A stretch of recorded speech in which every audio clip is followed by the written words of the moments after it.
Hello my dear student, welcome to achiever academy.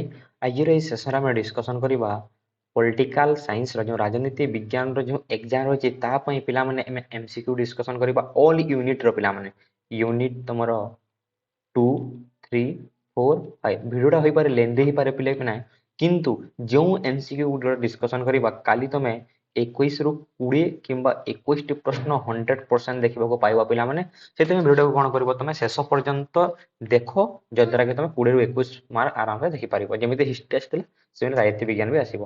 प्रथम प्रश्न देख, निम्नोक्त मध्य क्योंटी संघीय राष्ट्र लक्षण नुहे? संघीय राष्ट्र कौटी लक्षण है नमनीय संविधान, एकक केंद्र सरकार, क्षमता केन्द्रीकरण बा स्वाधीनता न्यायपालिका। ये आंसर तुम मन रखी स्वाधीन न्यायपालिका। जिते पचार संघीय लक्षण अटे अटे पचार स्वाधीन न्यायपालिका। नमनीय संविधान संघीय राष्ट्र हूँ गोटे अनमनीय संविधान है। एकक केन्द्रीकरण ये विकेन्द्रीकरण मुझे कहीदे संघीय राष्ट्र केतोटी लक्षण देख पे प्रथम हूँ कौन अनमनीय संविधान। अनमनीय संविधान फास्ट केन्द्र विकेन्द्रीकरण हम केन्द्रर विकेन्द्रीकरण हम मन रखी तो ये गोटे इम्पोर्टेंट विकेन्द्रीकरण क्षमतार विकेन्द्रीकरण हम जहाँ कहले मुझे केन्द्र विकेन्द्रीकरण हम एवं स्वाधीन न्यायपालिका। स्वाधीन न्यायपालिका एते मन रहिला एते मन रहिला ना नहीं न्यायपालिका एते मन रहिला। नेक्स्ट देखिबा प्रश्न कौन अच्छी। नेक्स्ट प्रश्न, निम्नोक्त मध्य क्योंटी ग्रामांचल स्वायत्त शासन? मन रखी तो परीक्षा मोस्ट आसो मुझे ग्रामांचल स्वायत्त शासन सहरांचल स्वायत्त शासन। ये तुम 2 मार्क 3 मार्क 8 मार्क मन रख ग्रामांचल स्वायत्त शासन और सहरांचल स्वायत्त शासन।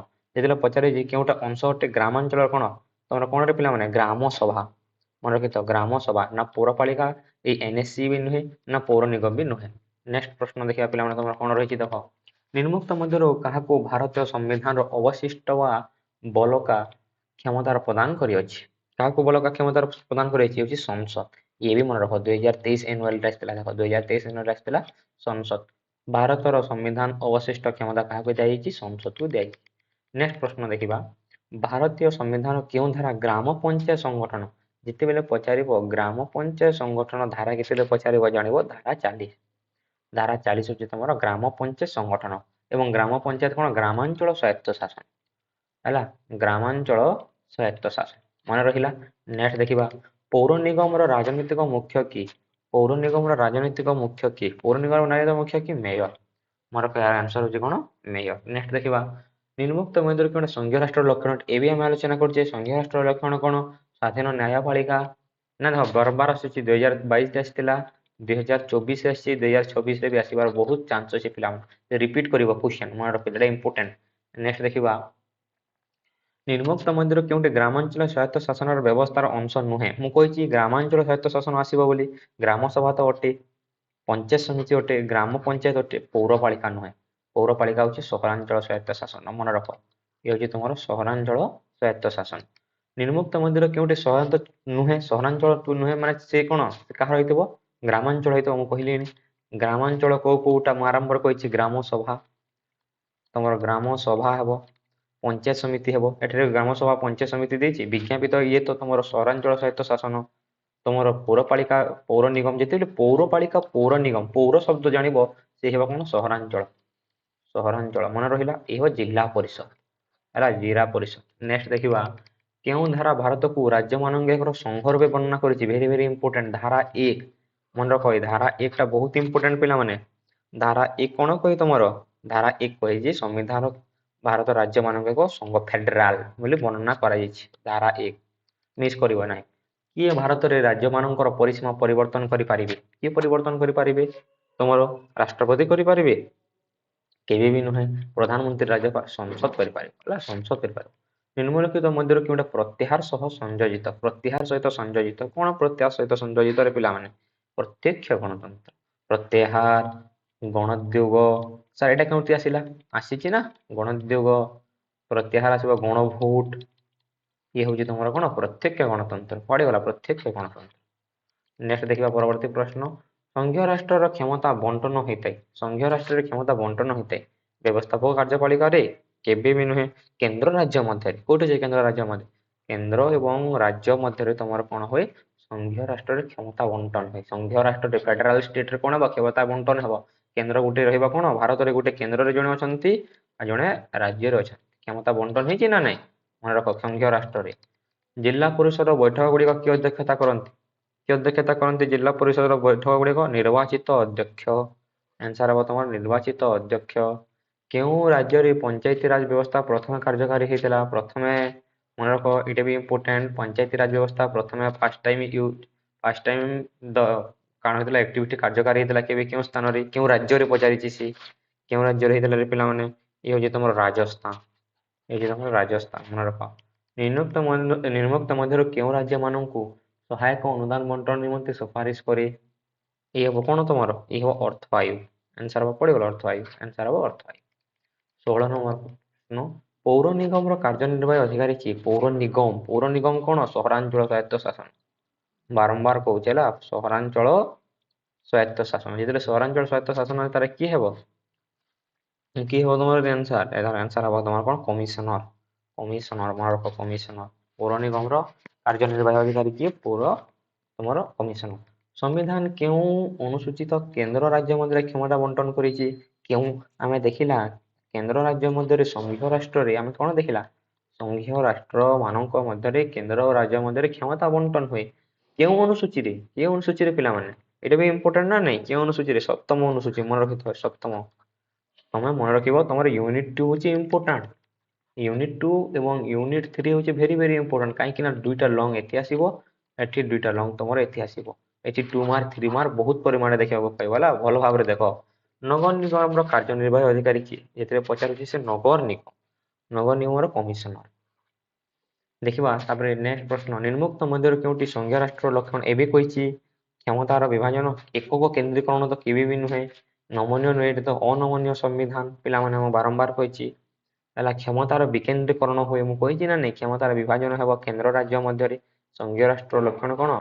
କେନ୍ଦ୍ର ଓ ରାଜ୍ୟ ମଧ୍ୟରେ କ୍ଷମତାର ବିକେନ୍ଦ୍ରୀକରଣ ହେବ। ଉତ୍ତରଦାୟୀ କାର୍ଯ୍ୟପାଳିକା କେବେ ହେବ ନାହିଁ। ନେକ୍ସଟ ଦେଖିବା, ସ୍ୱାଧୀନ ପୂର୍ବରୁ ଭାରତରେ ସ୍ୱାୟତ୍ତ ଶାସନ ବ୍ୟବସ୍ଥା ଆରମ୍ଭ ହେଇଥିଲା। ଭାରତ ପୂର୍ବରୁ କିଏ ଭାରତ ସ୍ୱାୟତ୍ତ ଶାସନ? ପ୍ରଥମେ ଦେଖିଲା ସ୍ୱାୟତ୍ତ ଶାସନ କେଉଁ ରାଜ୍ୟରେ ହେଇଥିଲା? ରାଜସ୍ଥାନରେ। ତାହେଲେ ଇଏ କ'ଣ? ତାର ଆନ୍ସର କ'ଣ ହେବ? ବଳବନ୍ତ ମେହେଟ୍ଟା। କ'ଣ ହେବ ପିଲାମାନେ? ଆନ୍ସର କ'ଣ ହେବ? ଲର୍ଡ ରିପନ ହେବ ଆନ୍ସର ହେଲା। ବଳବନ୍ତ ମେହେଟ୍ଟା କମିଟି କେବେ ନୁହେଁ ନା, ଲର୍ଡ ରିପନ। ଭାରତ ସ୍ୱାଧୀନତା ପୂର୍ବରୁ ଆଣିଥିଲେ ନା ଲର୍ଡ ରିପନ। ଗ୍ରାମାଞ୍ଚଳ ବୈଠକରେ ଅଧ୍ୟକ୍ଷତା କିଏ କରନ୍ତି? ବହୁତ ଇମ୍ପୋର୍ଟାଣ୍ଟ। ପଞ୍ଚାୟତରେ ତମେ ଗ୍ରାମ ପଞ୍ଚାୟତ ହେଲା, ଗ୍ରାମ ପଞ୍ଚାୟତ ଦେଖ, ଗ୍ରାମ ପଞ୍ଚାୟତ ସର୍ଟ ଫର୍ମ। ଅଧ୍ୟକ୍ଷତା କିଏ କରନ୍ତି ତମର? ଗ୍ରାମ ପଞ୍ଚାୟତ ହେଡ୍ କିଏ? ସରପଞ୍ଚ ନା ନାଇଁ? ଆମ ସମ୍ବିଧାନ କେଉଁ ଧାରାରେ ଭାରତ ରାଜ୍ୟମାନଙ୍କର ସଂଘ ଯେଉଁ 28ଟି ରାଜ୍ୟ ଅଛି ଗୋଟେ ସଂଘ ବୋଲି କେଉଁଠି କୁହାଯାଉଛି? ଗୋଟେ ଭାରତ ବୋଲି କେଉଁଠି କୁହାଯାଉଛି ତମର? ଧାରା 1। ମୁଁ ବାରମ୍ବାର କହିଛି ଧାରା 1ଟା ହେଉଛି ଭେରି ଇମ୍ପୋର୍ଟାଣ୍ଟ, ନୋଟ୍ କରିଦିଅ। ନେକ୍ସଟ ଦେଖିବା, ନିମ୍ନୋକ୍ତ ମଧ୍ୟରୁ ପୌରପାଳିକା ଆୟର ଏକ ଉତ୍ସ ନୁହେଁ। ପୌରପାଳିକା କ'ଣ? ସହରାଞ୍ଚଳ ସ୍ୱାୟତ୍ତ ଶାସନ। ବାସଗୃହ ଟିକସ, ଆୟକର, ଜଳକର, ସରକାରୀ ଅନୁଦାନ କୋଉଟା ନୁହେଁ ପଚାରିଛି ସେ। କୋଉଟା ନୁହେଁ ବୋଲି ପଚାରିଛି? ଆୟକର କ'ଣ ପୌରପାଳିକା କରେ? ଆୟକର କ'ଣ ଟ୍ୟାକ୍ସ କଲେକ୍ଟ କରିବ ସେ? नो। ନେକ୍ସଟ ଦେଖିବା, ଭାରତର ଅବଶିଷ୍ଟ କ୍ଷମତାଭୁକ୍ତ ବିଷୟରେ କିଏ ଆଇନ ପ୍ରଣୟନ କରିପାରିବେ? ଭାରତର ଅବଶିଷ୍ଟ କ୍ଷମତାଭୁକ୍ତ କିଏ ଆଇନ ପ୍ରଣୟନ କରିପାରିବେ? କେନ୍ଦ୍ର ସଂସଦ ଅଛି ନା, କେନ୍ଦ୍ର ସଂସଦ। ନେକ୍ସଟ ଦେଖିବା, କେଉଁ ଆଦର୍ଶ ଭାରତରେ ସ୍ଥାନୀୟ ଶାସନ ସଂଗଠନକୁ ପ୍ରଭାବିତ କରିଅଛି? ତମର କ'ଣ ଗାନ୍ଧୀବାଦ, ସମାଜବାଦ, ମାର୍କ୍ସବାଦ ନା ତମର ଉଦାରବାଦ? ତାର ଆନ୍ସର ହେବ ତମର ଗାନ୍ଧୀବାଦ। କେଉଁ ଆଦର୍ଶ ଭାରତରେ ସ୍ଥାନୀୟ ଶାସନ ଗଠନକୁ ପ୍ରଭାବିତ କରିଛି? ଗାନ୍ଧୀବାଦ। ନେକ୍ସଟ ଦେଖିବା, କେଉଁ ମସିହାରେ ଗ୍ରାମ ପଞ୍ଚାୟତ ବ୍ୟବସ୍ଥା କାର୍ଯ୍ୟକାରୀ ହେଲା? କେଉଁ ମସିହାରେ ଓଡ଼ିଶାରେ ଗ୍ରାମ ପଞ୍ଚାୟତ ବ୍ୟବସ୍ଥା କାର୍ଯ୍ୟକାରୀ ହେଲା? ଗ୍ରାମ ପଞ୍ଚାୟତ କେଉଁ ମସିହାରେ? ଏଇଟା ତ ଇମ୍ପୋର୍ଟାଣ୍ଟ ନା ନାହିଁ? 1961 କୋଉଠି ଅଛି? ଆମ ସମ୍ବିଧାନ କେଉଁ ଧାରାରେ ରାଷ୍ଟ୍ରପତି ଶାସନ ସମ୍ପର୍କିତ? ରାଷ୍ଟ୍ରପତି ମନେ ରଖ, ରାଷ୍ଟ୍ରପତି ଶାସନ କେଉଁ ଆକ୍ଟରେ ବୋଲି ପଚାରିଛି? 356, ଧାରା 356। ଆମ ସମ୍ବିଧାନ କେଉଁ ଧାରା? ଆନ୍ତଃରାଜ୍ୟ ପରିଷଦ ଗଠନ। ଧାରା ଯେତିକି ଧାରା କହିଲି ନା, ଦେଖ ଏଇ ଯେଉଁ ଧାରା କହିଛି ଧାରା ମଧ୍ୟରୁ ଗୋଟିଏ ତମେ ପରୀକ୍ଷାରେ ଆଜି ଦେଖିବାକୁ ପାଇବ ହେଲା। ଯେତେ ଧାରା ବି କହୁଛି ଦେଖିବାକୁ ପାଇବ। 28 କ'ଣ ହେବ? 263। ନିମ୍ନୋକ୍ତ ମଧ୍ୟରୁ କେଉଁଠି ସ୍ୱାୟତ୍ତ ଶାସନ ବ୍ୟବସ୍ଥା ନୁହେଁ? ଦେଖ, ସହରାଞ୍ଚଳ ଆସିଲା, ପୌର ନିଗମ କହିଛି, ପୌର ଲାଗିଛି, ମାନେ ଦୁଇଟା ଅଛି, ବିଜ୍ଞପିତ ତ ଅଟେ NAC, ଏ ତ ଅଟେ, ତାଇଲେ ଜିଲ୍ଲା ପରିଷଦ ଅଛି ଗ୍ରାମାଞ୍ଚଳ ସ୍ୱାୟତ୍ତ ଶାସନ। ଏ ହଉଛି ତମର କଣ ପିଲାମାନେ? ଏ ହଉଛି ତମର ଗ୍ରାମାଞ୍ଚଳ ସ୍ୱାୟତ୍ତ ଶାସନ। ନେକ୍ସଟ ଦେଖିବା, ନିମ୍ନୋକ୍ତ ମଧ୍ୟରେ କେଉଁଟା ସଂଘୀୟ ରାଷ୍ଟ୍ର ଲକ୍ଷଣ? ଏବେ କହିଛି ନା, କେତେ ଥର କହିଲେନି ସଂଘୀୟ ରାଷ୍ଟ୍ର କ୍ଷମତାର ବଣ୍ଟନ ହେବ, ଅନମନ୍ୟ ସମ୍ବିଧାନ, କ୍ଷମତାର ବଣ୍ଟନ ହେବ, ସ୍ୱାଧୀନତା ନ୍ୟାୟପାଳିକା, ଏକକ କେବେ ହେବନି, ଏଟାର ବିକେନ୍ଦ୍ରୀକରଣ। ସବୁବେଳେ କଣ ହବ? କ୍ଷମତା ସବୁବେଳେ ବିକେନ୍ଦ୍ରୀକରଣ ହବ, ଏକକ କେନ୍ଦ୍ର ସରକାର ରହିବେ ନାହିଁ, ଦୁଇଟି କେନ୍ଦ୍ର ସରକାର ରହିବେ, ଗୋଟେ ରାଜ୍ୟ ଗୋଟେ କେନ୍ଦ୍ର। କହିଛି ନା ନାହିଁ? ମନେ ରଖ, ଏଇଟା ପରୀକ୍ଷାରେ ଆସିବ ହେଲା, ଚିନ୍ତା କର ନାହିଁ। ଦେଖ ପୁଣି ଆସିଲା, ଗ୍ରାମାଞ୍ଚଳ ସ୍ୱାୟତ୍ତ ଶାସନ ନୁହେଁ, ପୌର ଲାଗିଛି, ପୌର ଲାଗିଛି ବୋଲେ ତ ସହରାଞ୍ଚଳ ଆଉ ଦେଖିବାର କିଛି ନାହିଁ। ଯେତେବେଳେ ପୌର ଲାଗିଛି ଦେଖିଦେବ, ଜାଣିବ ହେଉଛି କଣ ସହରାଞ୍ଚଳ, ଆଉ ଦେଖିବାର କିଛି ନାହିଁ, ଆଖି ବନ୍ଦ କରିକି ତମେ ମାରିଦେବ ହେଲା। 31 ନେକ୍ସଟ ଦେଖିବା, ନିମ୍ନୋକ୍ତ ମଧ୍ୟରେ କେଉଁଟା ସଂଘୀୟ ରାଷ୍ଟ୍ରର ଲକ୍ଷଣ? ମାନେ କେତେ ଥର ଆସୁଛି ସଂଘୀୟ ରାଷ୍ଟ୍ରର ହେଲା? ଏଇଟା ନମନୀୟ, ନମନୀୟ, ନମନୀୟ ସମ୍ବିଧାନ, ଏଇଟା ତ ଗୋଟେ ଅନମନୀୟ ସମ୍ବିଧାନ, ଏ ଦ୍ୱୈତ ସରକାର ଅଟେ, କେନ୍ଦ୍ର ରାଜ୍ୟ, ଏଇଟା ଗୋଟେ ଲିଖିତ ସମ୍ବିଧାନ, ସ୍ୱାଧୀନ ନ୍ୟାୟପାଳିକା, ନମନୀୟ ନୁହେଁ, ଏ ହଉଛି ଗୋଟେ ଅନମନୀୟ। ବାରମ୍ବାର କହିଛି, ସଂଘୀୟ ରାଷ୍ଟ୍ର ହଉଛି ଗୋଟେ ଅନମନୀୟ ସମ୍ବିଧାନ। କିଏ ଭାରତରେ ପ୍ରାକ୍ ସ୍ୱାଧୀନତା ସମୟରେ ସ୍ୱାୟତ୍ତ ଶାସନ ବ୍ୟବସ୍ଥା ଆରମ୍ଭ କରିଥିଲେ? ଲର୍ଡ ରିପନ କରିଥିଲେ ନା? କେତେ ଥର ଦେଖିଲାଣି ଲର୍ଡ ରିପନ। ଭାରତ ପୂର୍ବରୁ ନିମ୍ନୋକ୍ତ ମଧ୍ୟରୁ ତମର ନିମ୍ନୋକ୍ତ ମଧ୍ୟରୁ କେଉଁଟା ସହରାଞ୍ଚଳ ସ୍ୱାୟତ୍ତ ଶାସନ ଅଂଶ? ପୁଣି ସେ ସହରାଞ୍ଚଳ ଆସିଲା, ପୌର ଲାଗିଛି ମାନେ କଣ? ଏଇଟା ତ ସହରାଞ୍ଚଳ। ଜିଲ୍ଲା ପରିଷଦ, ରିପିଟ କରୁଛି ପ୍ରଶ୍ନ ହେଲା, ରିପିଟ ହଉଛି, ଦେଖୁଛ କେତେ ପ୍ରଶ୍ନ ରିପିଟ ହଉଛି। ଗ୍ରାମ ପଞ୍ଚାୟତର ବୈଠକରେ, ଏଥିଲେ ଗ୍ରାମ ପଞ୍ଚାୟତ ସରପଞ୍ଚ ନା, ମୁଁ କହିଲି ନା ଗ୍ରାମ ପଞ୍ଚାୟତ, ରିପିଟ ହଉଛି କ୍ୱେଶ୍ଚନ ରିପିଟ ହଉଛି, ମନେ ରଖିଥାଅ। ନିମ୍ନୋକ୍ତ ମଧ୍ୟରୁ କେଉଁ ସ୍ତରରେ ଆମ ପଞ୍ଚାୟତିରାଜ ବ୍ୟବସ୍ଥା ପଞ୍ଚାୟତ ସମିତି ଗଠନ କରାଯାଏ? ପଞ୍ଚାୟତିରାଜ ପଞ୍ଚାୟତ ସମିତି ଗଠନ କରାଯାଏ, ଏଇଟା ହେଉଛି ମଣ୍ଡଳ। ନେକ୍ସଟ ଦେଖିବା ଆମେ ଏକ୍ସପେକ୍ଟେଡ MCQ ୱିଥ୍ ଆନ୍ସର, ଯେଉଁ ତମର ମୁଁ ତୁମକୁ ଏକ୍ସପେକ୍ଟେଡ ଆନ୍ସର ଦେବି, ଏତି ଆସିପାରେ ହେଲା। ଯୁକ୍ତରାଷ୍ଟ୍ର ଆମେରିକା ଅଷ୍ଟ୍ରେଲିଆ ଅବଶିଷ୍ଟ କ୍ଷମତା କାହାକୁ ପ୍ରଦାନ କରନ୍ତି? କାହାକୁ ପ୍ରଦାନ କରନ୍ତି? ସେ ପ୍ରଶ୍ନ କରୁଛି, ଯୁକ୍ତରାଷ୍ଟ୍ର ଆମେରିକା କାହାକୁ ପ୍ରଦାନ କରନ୍ତି? ସେ ହେଉଛନ୍ତି କିଏ? ହୁଅନ୍ତି କି ରାଜ୍ୟ ସରକାର। କେଉଁ ଧାରା ସଂବିଧାନ ସଂଶୋଧନ ଆଇନ ବଳରେ ସଂସଦ ଦ୍ୱାରା ଆଗତ ହୋଇପାରେ? 368 କେଉଁ ଧାରାନୁସାରେ ସଂସଦ ଆଇନ ପ୍ରଣୟନ କରି ରାଷ୍ଟ୍ରସଂଘର ସଦସ୍ୟ ଥିବା କୌଣସି ରାଜ୍ୟ ସୀମା କ୍ଷେତ୍ରଫଳ ନାମ ପରିବର୍ତ୍ତନ କରିପାରିବେ? କେଉଁ ଧାରାରେ ଆମେ କଣ କ୍ଷେତ୍ରଫଳ ପରିବର୍ତ୍ତନ କରିପାରିବା? ଭାରତର ଯେଉଁ ଅଛି ତାର କ୍ଷେତ୍ରଫଳ ଆମେ ବଢେଇ ଦେଇପାରିବା, ଏମିତି ବି କରିପାରିବା। କେଉଁ ଧାରା ଅନୁସାରେ? ଏଠି ଧାରା 3 ହେଲା, ଧାରା 3 ମନେ ରଖିଥାଅ। ଓଡ଼ିଶାର କେତେ ଜଣ ରାଜ୍ୟସଭାକୁ ଯାଆନ୍ତି? ଓଡ଼ିଶାର କେତେ ଜଣ ରାଜ୍ୟସଭାକୁ ଯାଆନ୍ତି? ବହୁତ ଇଜି ପ୍ରଶ୍ନ, 10 ଜଣ ଯାଆନ୍ତି, 10 ଜଣ ଯାଆନ୍ତି। ପଞ୍ଚାୟତିରାଜ ବ୍ୟବସ୍ଥା ସର୍ବପ୍ରଥମେ 1956 ମସିହା ଅକ୍ଟୋବର 1 ତାରିଖ ଦିନ କେଉଁଠାରେ ହେଇଥିଲା? ପ୍ରଥମେ ଦେଖିବା ପଞ୍ଚାୟତିରାଜ କେବେ ହେଇଥିଲା? ପ୍ରଥମେ କେବେ ହେଇଥିଲା? 1859 ଅକ୍ଟୋବର 1। ଏଇଟା ତ ଗୋଟେ ବଢିଆ MCQ ଟି। କେଉଁଠି ହେଇଥିଲା? ଦେଖିଲେ ନା, ରାଜସ୍ଥାନରେ ହେଇଥିଲା। ପ୍ରଥମେ କୋଉଠାରେ ହେଇଥିଲା? ରାଜସ୍ଥାନରେ ହେଇଥିଲା, 1859 ରେ ହେଇଥିଲା। ଆଫ୍ଟର ଦ କଣ ହେଇଥିଲା? ପଞ୍ଚଶୀଳ ନୀତି, ଯେତେବେଳେ ତମର ସରି ଏଇଟା 1856 ନା, ସରି 1959 ନା, ଠିକ କହୁଛି ମୁଁ, 1954ରେ ପଞ୍ଚଶୀଳ ହେଲା, ପଞ୍ଚଶୀଳ ନୀତି ହେଲା। ପଞ୍ଚଶୀଳ ନୀତି ପରେ ପରେ ତମର କଣ ହେଇଛି? ଏଇ ତମର ପଞ୍ଚାୟତିରାଜ ବ୍ୟବସ୍ଥା ହେଇଛି ରାଜସ୍ଥାନ। କେଉଁ ମସିହାରେ ଓଡ଼ିଶାରେ ପଞ୍ଚାୟତିରାଜ ବ୍ୟବସ୍ଥା ହେଇଥିଲା? ଏବେ ଦେଖିଲା, ପଞ୍ଚାୟତିରାଜ ବ୍ୟବସ୍ଥା ପ୍ରଚଳନ ହୋଇଥିଲା 1959 ନାହିଁ ଏଠାରେ। ଓଡ଼ିଶାରେ ପଚାରିଛି, ମୁଁ ତ ଭାରତରେ କହିଦେଲି। ଓଡ଼ିଶାରେ କେବେ ହେଇଥିଲା? ମାନେ 59 ପରେ ହେଇଥିବ, 59 ପରେ ହେଇଥିବ। ଇଜି ପ୍ରଶ୍ନ, ଏଇଟା ଏଲିମିନେଟ କରିପାରିବା ଆମେ ଇଜିଲି ଆମେ ଏଲିମିନେଟ କରିପାରିବା। ଏ କଣ ହବ? ତମର ଅପସନ ଏ ହବ କରେକ୍ଟ। ଗ୍ରାମ ପଞ୍ଚାୟତ ମୁଖ୍ୟ ସରପଞ୍ଚ। ପୌର ପରିଷଦ ଭାଙ୍ଗିଦେଲେ ଏହାର ପରିଚାଳନା କାହା ହାତକୁ ନେଇଥାନ୍ତି? ପୌର ପରିଷଦ ଭାଙ୍ଗିଦେଲେ କାହା ହାତକୁ ଯାଆନ୍ତି? ଜିଲ୍ଲାପାଳ ହାତକୁ ଯିବ। ଜଣେ ସରପଞ୍ଚ ତାଙ୍କ କାର୍ଯ୍ୟକାଳ କରିବା ପୂର୍ବରୁ କିଏ କାର୍ଯ୍ୟରୁ ଅନ୍ତର କରିପାରନ୍ତି? କିଏ କାର୍ଯ୍ୟରୁ ଅନ୍ତର କରିପାରନ୍ତି ପିଲାମାନେ? ଏ ହବ ତମର ଆଇଭି, ପଞ୍ଚାୟତର 2/3 ସଦସ୍ୟ। ସରପଞ୍ଚ ଚେୟାରମାନଙ୍କ କାର୍ଯ୍ୟକାଳ କେତେ? ସରପଞ୍ଚ ଚେୟାରମ୍ୟାନ 5 ବର୍ଷ ପରା, ଜାଣିଛୁ ଆମେ। ପଞ୍ଚାୟତ ସମିତିର ମୁଖ୍ୟ କିଏ? ପଞ୍ଚାୟତ ସମିତିର ମୁଖ୍ୟ ପଚାରିଲା। ପଞ୍ଚାୟତର ମୁଖ୍ୟ, ଗ୍ରାମ ପଞ୍ଚାୟତର ମୁଖ୍ୟ ସରପଞ୍ଚ,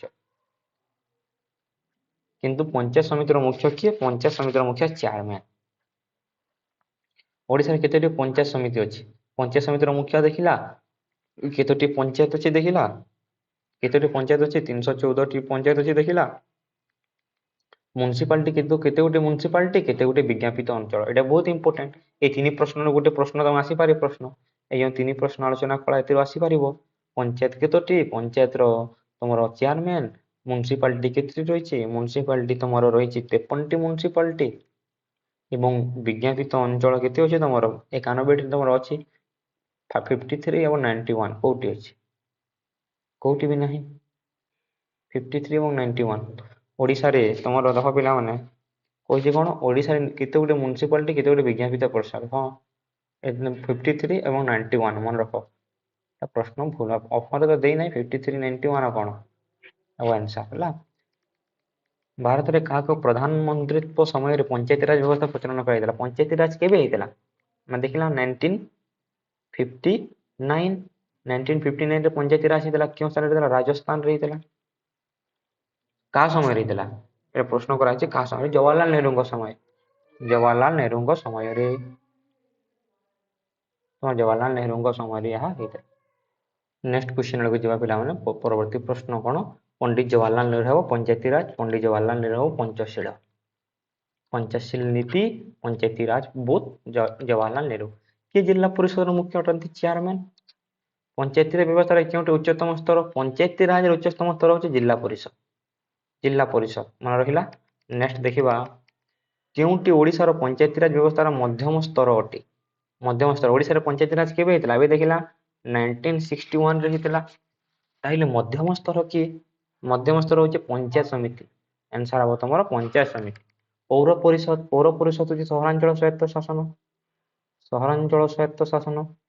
ଅଧ୍ୟକ୍ଷତା କିଏ କରନ୍ତି? ପୌର ପରିଷଦର ଅଧ୍ୟକ୍ଷତା କିଏ କରନ୍ତି? ତମର ଚେୟାରମ୍ୟାନ। संविधान क्यों संशोधन आईन? नगरांचल स्वायत्त शासन। नगरांचल जहाँ सहरांचल स्वायत्त शासन संपर्कित केते संपर्कित 19 हम तुम 74 हम करेक्ट आंसर। आंसर हम तुम 74। संविधान क्यों संशोधन ग्रामांचल स्वायत्त शासन संपर्कित? संविधान क्यों संशोधन ग्रामांचल स्वायत्त शासन संस्था संपर्कित? 20 नंबर कौन हम? 20 नंबर हम 73। 73 क्यों धारा अनुसार राज्य विधानमंडल द्वारा गृहीत विधेयक को राष्ट्रपति स्वीकृति दे पारंती? धारा अनुसार राज्य विधानमंडल कौन करेंगे? राष्ट्रपति को स्वीकृति दे पारे। स्वीकृति केते दे पारे? स्वीकृति दे पारंती आम जानी एटा तुम हम के 201 क्यों धारा अनुसार अंतरराज्य नदी जल व्यवस्था स्थापन कराई? क्यों धारा? ये धारा भर परीक्षार 100% आसो। मुझे धारा कहली तुम संविधान क्यों संशोधन 74, संविधान संशोधन ग्रामांचल 73 देखिला आम 73, 74, 201 एगुड़ाक मन रख 201 261 यहाँ तुम परीक्षा आसो। ये हूँ तुम 261 262 कौन 262 एटा सॉरी 262 एति तुम आसो। देख क्यों धारा अनुसार अंतरराज्य परिषद 23 अंतरराज्य 263 मुझे कहूँ देख अंतरराज्य मंत्री परिषद अंतरराज्य नदी जल हूँ 262 अंतरराज्य मंत्री परिषद 263 एतिर तुम परीक्षा 100% आसो। जिते धारा कहूँ देख विधानसभा संसद विधानसभा केते ये हूँ तुम के 312 एत भितर तुम आसो परीक्षा जिते धारा गुड़ाक 10टा धारा देती जो धारा जो 10टा देती एत भर तुम 1 मार्क इजिली पाइब एमसीक्यू रे। क्यों धारा अनुसार राष्ट्रपति जातीय जरूरी पुस्तक जातीय जरूरी यहाँ हूँ इम्पोर्टाट जातीय जरूरीकालीन के 273 तुम कौन 352 सॉरी 352 252 रे पिला 352 है जरूरीकालीन। धारा अनुसार शुल्क केंद्र सरकार 273 शुल्क धार्य करते 273। क्यों धारा आसाम बिहार ओडिशा पश्चिम बंग आदि राज्य मानक झोट रप्तानी शुल्क बदल में केंद्र सरकार वास्तविक अनुमान दे पारती? 27 कौन हम 273 ये हम 273। ये कौन प्रश्न मुझे देखे प्रश्न ये तो शुल्क झोट शुल्क तो 273 अटे सॉरी पिला धारा अनुसार केतेक शुल्क केन्द्र प्रश्न गुड़ भल भाव पढ़ी ना राज्य सरकार आदाय करती सॉरी सॉरी ये हम 263 ये 268 सॉरी पिला 268 हम है। क्यों धारा अनुसार राष्ट्रपति अर्थ आयोग नियुक्त करती? अर्थ आयोग नियुक्ति करती क्यों धारा अनुसार अर्थ आयोग नियुक्ति करती? प्रश्न 28 आंसर कौन हम 280 हम करेक्ट आंसर। क्यों धारा अनुसार संसद आईन थिबा शर्त पूर्ण पूर्वक राज्य माने केंद्र सरकार ऋण दे पारंती? आंसर हम 293 ये धारा देले एतिर ही आसीबो तुम କେଉଁ ଧାରା ଅନୁସାରେ ଭାରତ ଜଣେ ମହାସଚିବ ନିରୀକ୍ଷକ, ଭାରତରେ ଜଣେ ମହାସଚିବ ନିରୀକ୍ଷକ ଓ ମହାସମୀକ୍ଷକ ଅଛନ୍ତି। ଏଇଟା ବି ଇମ୍ପୋର୍ଟାଣ୍ଟ ଅଟେ ତମର 148 ହବ କରେକ୍ଟ ଆନ୍ସର। ଦେଖ ଭାରତ ରାଜ୍ୟମାନଙ୍କର ଏକ କଣ, ଭାରତ ରାଜ୍ୟମାନଙ୍କର ଏକ ସଂଘ କେବେ ବି ନୁହେଁ, ଗୋଷ୍ଠୀ ଅଟେ, ସମୁଦାୟ ଅଟେ, ସମ୍ମିଳନ। ରାଜ୍ୟମାନଙ୍କର ଯେ 28ଟା ରାଜ୍ୟର ସମ୍ମିଳନରେ ଗୋଟେ ଭାରତ ହେଇଛି। ଭାରତ ଏକାକାରରେ ଗୋଟେ କଣ, ଭାରତ ଏକାକାରରେ ଗୋଟିଏ ହଉଛି ସଂଘୀୟ ରାଷ୍ଟ୍ର ଏବଂ ଐକିକ। ସଂଘୀୟ ଐକିକ କହିଲେ ଏକ ହେଇଥାଇପାରେ, କେନ୍ଦ୍ର ରାଜ୍ୟ ଅଲଗା, କେନ୍ଦ୍ର ରାଜ୍ୟକୁ ନେଇକି ସଂଘୀୟ, କିନ୍ତୁ ଏକ ନା ନାଇଁ, ଐକିକ ନା ନାଇଁ, ମନେ ରଖିଥ। କେନ୍ଦ୍ର ତାଲିକା କେତୋଟି ବିଷୟ ଅଛି, କେନ୍ଦ୍ର ତାଲିକାରେ କେତୋଟି ବିଷୟ ଅଛି ପିଲାମାନେ, କେନ୍ଦ୍ର ତାଲିକାରେ 99 ବିଷୟ ଅଛି ହେଲା। ରାଜ୍ୟ ତାଲିକାରେ କେତେ ଅଛି ମନେ ରଖିଥ, ରାଜ୍ୟ ତାଲିକାରେ ତମର 61, କେନ୍ଦ୍ରରେ 99, ରାଜ୍ୟରେ 61। ଯୁଗ୍ମ ତାଲିକା ଉପରେ ଦେଖିବା, କେନ୍ଦ୍ର ଗଲା, ରାଜ୍ୟ ଗଲା, ଯୁଗ୍ମ ଦେଖିଲା ପୁରା କମ୍ପ୍ଲିଟ ବନେଇ ଦେଇଛି 52। କେନ୍ଦ୍ରରେ ମନେ ରଖିଥ କେରାଜୁ, କେରାଜୁ 99, 61, 52 ବୁଝିହେଲା ନା ନାଇଁ। କେନ୍ଦ୍ର ରାଜ୍ୟ ଯୁଗ୍ମ 99, 61, 52 ବୁଝିହେଲା ତ। ନେକ୍ସଟ ଦେଖିବା, ଯୁଗ୍ମ ତାଲିକାଭୁକ୍ତ ବିଷୟରେ ପ୍ରଣୀତ କେନ୍ଦ୍ର ରାଜ୍ୟ ଆଇନ ମଧ୍ୟରେ ସଂଘର୍ଷ ହେଲେ କାହାର ଆଇନ ବଳବତ୍ତର ରହେ। କେନ୍ଦ୍ର ଓ ରାଜ୍ୟ ମଧ୍ୟରେ ଆଇନ ସଂଘର୍ଷ ହେବ, କାହାର ବେଶୀ ବଳବତ୍ତର ରହିବ, କେନ୍ଦ୍ରର ରହିବ ନା ନାଇଁ, କେନ୍ଦ୍ର ରହିବ। ଭାରତ ଏକ ଡ୍ୟାଶ ସଂଘୀୟ ରାଷ୍ଟ୍ର, ଆମେ ଦେଖିଛେ ଭାରତ ଏକ ଡ୍ୟାଶ ସଂଘୀୟ ରାଷ୍ଟ୍ର, ଏବେ ଦେଖିଲା ଆମେ କେନ୍ଦ୍ରା ପ୍ରସାରୀ, ମନେ ରଖିଛି ଇମ୍ପୋର୍ଟାଣ୍ଟ, କେନ୍ଦ୍ରା ପ୍ରସାରୀ ମନେ ରହିଲା। କେନ୍ଦ୍ର ତାଲିକା, ରାଜ୍ୟ ତାଲିକା, ଯୁଗ୍ମ ତାଲିକା, କେନ୍ଦ୍ର ତାଲିକା 99, ରାଜ୍ୟ ତାଲିକା 61, ଯୁଗ୍ମ ତାଲିକା 52। କି ରାଜୁ ନଥିବା ବିଷୟ ଗୁଡିକ କଣ, କଣ କଣ ଅଛି, କୋଉଟା ନାହିଁ ଏଇଟା ଦେଖିଦବ, କୋଉଟା ଅଛି ଅବଶେଷ ହେବ ଆନ୍ସର। ଭାରତର ଅବଶେଷ କ୍ଷମତା କାହାକୁ ଦିଆଯାଇଛି, ଅବଶେଷ କ୍ଷମତା କାହାକୁ ଦିଆଯାଇଛି, କେନ୍ଦ୍ରକୁ ଦିଆଯିବ ଅବଶେଷ କ୍ଷମତା। ଦ୍ୱୈତ ସରକାର କେଉଁ ରାଷ୍ଟ୍ରରେ ଦେଖିବାକୁ ପଡେ, ଦ୍ୱୈତ ସରକାର କେଉଁ ରାଷ୍ଟ୍ରରେ ଦେଖିବାକୁ ମିଳେ, ସଂଘୀୟ ରାଷ୍ଟ୍ରରେ ଦେଖିବ ଦ୍ୱୈତ ସରକାର, କେନ୍ଦ୍ର ରାଜ୍ୟ ଦେଖିବ ହେଲା। ନେକ୍ସଟ ଦେଖିବା, ଅର୍ଥ କମିଶନ ଧାରା, ଅର୍ଥ କମିଶନ କେଉଁ ଧାରା ଅନୁସାରେ, ଅର୍ଥ କମିଶନ କେଉଁ ଧାରା, ଅର୍ଥ କମିଶନ 250, 281, 218, 280। ରାଷ୍ଟ୍ରପତି କି ପ୍ରଶ୍ନ, ରାଷ୍ଟ୍ରପତି 280, ରାଷ୍ଟ୍ରପତି। କାହାକୁ ସୁପର କ୍ୟାବିନେଟ କୁହାଯାଉଥିଲା, କାହାକୁ ସୁପର କ୍ୟାବିନେଟ କୁହାଯାଉଛି, ଦେଖୁଛ ପ୍ରଶ୍ନ ଗୁଡାକ କେମିତି ଟ୍ରିକି ପ୍ରଶ୍ନ। ଏ ହଉଛି କଣ, ଯୋଜନା କମିଶନ। ନେକ୍ସଟ ଦେଖିବା, ଜରୁରୀକାଳୀନ କ୍ଷମତା ପ୍ରୟୋଗ କରି ଥିବା ବେଳେ କେଉଁ ସରକାର ଅଧିକ କ୍ଷମତା, ଯଦି କି ଜରୁରୀକାଳୀନ କ୍ଷମତା କଲା କିଏ ଅଧିକ ବେଶୀ ରହିବ, କିଏ ରହିବ, କେନ୍ଦ୍ର ରହିବ। ହିସାବ ନିୟନ୍ତ୍ରକ ମହାସମୀକ୍ଷକ, ହିସାବ ନିୟନ୍ତ୍ରକ ମହାସମୀକ୍ଷକ କିଏ ନିଯୁକ୍ତି କରନ୍ତି, କିଏ ନିଯୁକ୍ତି କରନ୍ତି, ରାଷ୍ଟ୍ରପତି ନିଯୁକ୍ତି କରିବେ, ରାଷ୍ଟ୍ରପତି ତମର ନିଯୁକ୍ତି କରିବେ ପିଲାମାନେ। କେବେ କେତେତମ ସମ୍ବିଧାନ କେନ୍ଦ୍ର ସରକାର ନଦୀ ଜଳ ବଣ୍ଟନ, ଏବେ ଦେଖିଲା ନଦୀ ଜଳ ଆଉ କହିବି ନାହିଁ, ନଦୀ ଜଳ 262 ପରା, ନଦୀ ଜଳ ଅନ୍ତଃ ନଦୀ ଜଳ, ଅନ୍ତଃ ନଦୀ ଜଳ ଦେଖିଲା ହେଲା। ନେକ୍ସଟ ଦେଖିବା ତମର, ରାଜ୍ୟ ବିଧାନସଭା ପ୍ରଣୀତ ଆଇନକୁ ଡ୍ୟାନ୍ସକୁ ଅନୁମୋଦନ ପାଇଁ ଡ୍ୟାନ୍ସ ସଂରକ୍ଷିତ କରନ୍ତି, ଡ୍ୟାନ୍ସ ଅନୁମୋଦନ ପାଇଁ ଡ୍ୟାନ୍ସ ସଂରକ୍ଷିତ କରନ୍ତି, ରାଷ୍ଟ୍ରପତି ଅନୁମୋଦନ କରନ୍ତି, ରାଜ୍ୟପାଳକୁ, କୋଉଠି ଅଛି ରାଜ୍ୟପାଳ, ରାଷ୍ଟ୍ରପତି, ରାଜ୍ୟପାଳ। ଡ୍ୟାନ୍ସଙ୍କ ମତରେ ଭାରତ ଏକ ଡ୍ୟାନ୍ସ ରାଷ୍ଟ୍ର ସଂଘ, କେତେ ଇଜି ପ୍ରଶ୍ନ। କେସି ହେୟାରଙ୍କ ମତରେ ପ୍ରାୟକଳ୍ପ ଏକ ରାଷ୍ଟ୍ର ସଂଘ, କଣ ହେଲା କେଭି, ଏଇଟା କେସି ହେଲା, କେସି କେଭି ଦେଇଦେଇଛି। କେସି ହେୟାରଙ୍କ ମତରେ ପ୍ରାୟକଳ୍ପ ହଉଛି ଗୋଟେ ରାଷ୍ଟ୍ର ସଂଘ, ବାସ୍ କେତେ ଇଜି ପ୍ରଶ୍ନ। କେଉଁ ଧାରା ଅନୁସାରେ ରାଜ୍ୟ ସର୍ବଭାରତୀୟ ଚାକିରି ସୃଷ୍ଟି କରେ, ସର୍ବଭାରତୀୟ ଚାକିରି ସୃଷ୍ଟି କରିବ 312। କେନ୍ଦ୍ର ଓ ରାଜ୍ୟ ସମ୍ପର୍କ ପାଇଁ 1983 ମସିହାରେ କେଉଁ କମିଶନ ଗଠନ ହେଇଥିଲା, କେଉଁ କମିଶନ ଗଠନ ହେଇଥିଲା, ସରକାରିଆ। ଶିକ୍ଷା କେଉଁ ତାଲିକାଭୁକ୍ତ ବିଷୟ ଅଟେ, ଶିକ୍ଷା ଭେରି ଇମ୍ପୋର୍ଟାଣ୍ଟ, ଏଜୁକେସନ କେଉଁ ତାଲିକାରେ ଆସିବ, ଏଜୁକେସନ ଯୁଗ୍ମ ତାଲିକାରେ ଆସିବ, ମନେ ରଖିଥ ଯୁଗ୍ମ ତାଲିକା, ମନେ ରହିଲା। ନେକ୍ସଟ ଦେଖିବା, ଭାରତୀୟ ରାଷ୍ଟ୍ର ସଂଘରେ କେତୋଟି ରାଜ୍ୟ ଅଛି, ଭାରତୀୟ ରାଷ୍ଟ୍ର ସଂଘରେ 28ଟି ରାଜ୍ୟ ଅଛି ହେଲା, 28ଟି ରାଜ୍ୟ ଅଛି। କେଉଁ ଯୋଜନା ଆୟୋଗ ଅଧ୍ୟକ୍ଷ ଅଟନ୍ତି, ଯୋଜନା ଆୟୋଗର ଅଧ୍ୟକ୍ଷ ପ୍ରଧାନମନ୍ତ୍ରୀ। ଭାରତ ହେଉଛି କେଉଁ ରାଜ୍ୟ ମାନଙ୍କର ଅବିଲୋପନୀୟ ସମାହାର, ଅବିଲୋପନୀୟ ସମାହାର, ବିଲୋପୀୟ, ବିଲୋପନୀୟ, ମନେ ରଖନ୍ତୁ ବିଲୋପନୀୟକୁ ନେଇକି ଅବିଲୋପନୀୟ ହେଇଛି, କେତେ ଇମ୍ପୋର୍ଟାଣ୍ଟ। ସଂସଦର କେନ୍ଦ୍ର ତାଲିକା ଆଉ କେଉଁ ତାଲିକାଭୁକ୍ତ ବିଷୟ ଆଇନ ପ୍ରଣୟନ କରିଥାଏ, କେନ୍ଦ୍ର ଏବଂ ଯୁଗ୍ମ, କେନ୍ଦ୍ର ଏବଂ ଯୁଗ୍ମ। ସପ୍ତମ ଅନୁସୂଚୀରେ କେତୋଟି ତାଲିକା ଅଛି? ସପ୍ତମ ଅନୁସୂଚୀରେ ଏବେ ଦେଖିଲା ନା ନାଇଁ ଆମେ ସପ୍ତମ ଅନୁସୂଚୀ ମନେ ପକା ଫାର୍ଷ୍ଟ ରୁ କ୍ୱେଶ୍ଚନ ଦେଖିଛେ, ଏଟା ଇମ୍ପୋର୍ଟାଣ୍ଟ କ୍ୱେଶ୍ଚନ। ସପ୍ତମ ଅନୁସୂଚୀ ତିନି ପଳେଇଗଲା, ତିନୋଟି ତାଲିକା ଅଛି, କେନ୍ଦ୍ର, ରାଜ୍ୟ ଏବଂ ଯୁଗ୍ମ ତାଲିକା। ନେକ୍ସଟ ଦେଖିବା ପରବର୍ତ୍ତୀ ପ୍ରଶ୍ନ, କେତେ ଏଇଟା ହବ 3 ହେଲା, ସପ୍ତମ ଅନୁସୂଚୀ ମନେ ରଖିଥାଅ। ଭାରତର ସମ୍ବିଧାନରେ ଯୁଗ୍ମ ତାଲିକା ବ୍ୟବସ୍ଥା କେଉଁ ସମ୍ବିଧାନ ପ୍ରଭାବ କ୍ରମେ ଅନ୍ତର୍ଭୁକ୍ତ କରାଯାଇଛି? 56 ହେବ ଅଷ୍ଟ୍ରେଲିଆ, 56 ହେବ ତମର କେତେ? ଅଷ୍ଟ୍ରେଲିଆ। କେନ୍ଦ୍ର ସରକାର ନିର୍ମୁକ୍ତ କେଉଁ ତାଲିକା କ୍ଷେତ୍ରରେ ସର୍ବାଧିକ ତଥା ଏକକ କ୍ଷମତା ଉପଭୋଗ କରିପାରନ୍ତି? 57 ଏ ହେବ କେନ୍ଦ୍ର ତାଲିକା। ସାମାଜିକ ନିରାପତ୍ତା ଓ ସାମାଜିକ ବୀମା, ସାମାଜିକ ନିରାପତ୍ତା ସାମାଜିକ ବୀମା ସାହସା, ସାହସା କଣ ରେ? ସାହସା ଯୁଗ୍ମ ହେଲା, ଦୁଇଟି ସା ମିଶିଲେ କଣ ହେବ? ଦୁଇଟି ସା ହେବ ଯୁଗ୍ମ, ଆରାମରେ ବୁଝିପାରିବ। ସରକାରଙ୍କ ଦ୍ୱାରା ସଂଗଠିତ ଲୋଟେରୀ ମନେ ରଖିଥାଅ କେଉଁ ତାଲିକା ପରୀକ୍ଷାରେ ଆସୁଛି ରେ? ଲୋଟେରୀ ଆସୁଛି ରାଜ୍ୟ ତାଲିକା ହେଲା, ଲୋଟେରୀ ମନେ ରଖିଥାଅ। କେଉଁ ସମ୍ବିଧାନ ସଂଶୋଧନ ଆଇନ ବଳରେ ଶିକ୍ଷା ବିଷୟ ରାଜ୍ୟ ତାଲିକାରୁ ଯୁଗ୍ମ ତାଲିକାକୁ ସ୍ଥାନାନ୍ତରିତ କରାଯାଇଛି? 42। ନେକ୍ସଟ ଦେଖିବା ସ୍ଥାନୀୟ ସ୍ୱାୟତ୍ତ ଶାସନ। ସ୍ଥାନୀୟ ସ୍ୱାୟତ୍ତ ଶାସନ ବ୍ୟବସ୍ଥାରେ ଯଥାର୍ଥକୁ ନିର୍ମୁକ୍ତ କେଉଁ ଭିତ୍ତିରେ ପ୍ରତିପାଦନ କରାଯାଇଛି?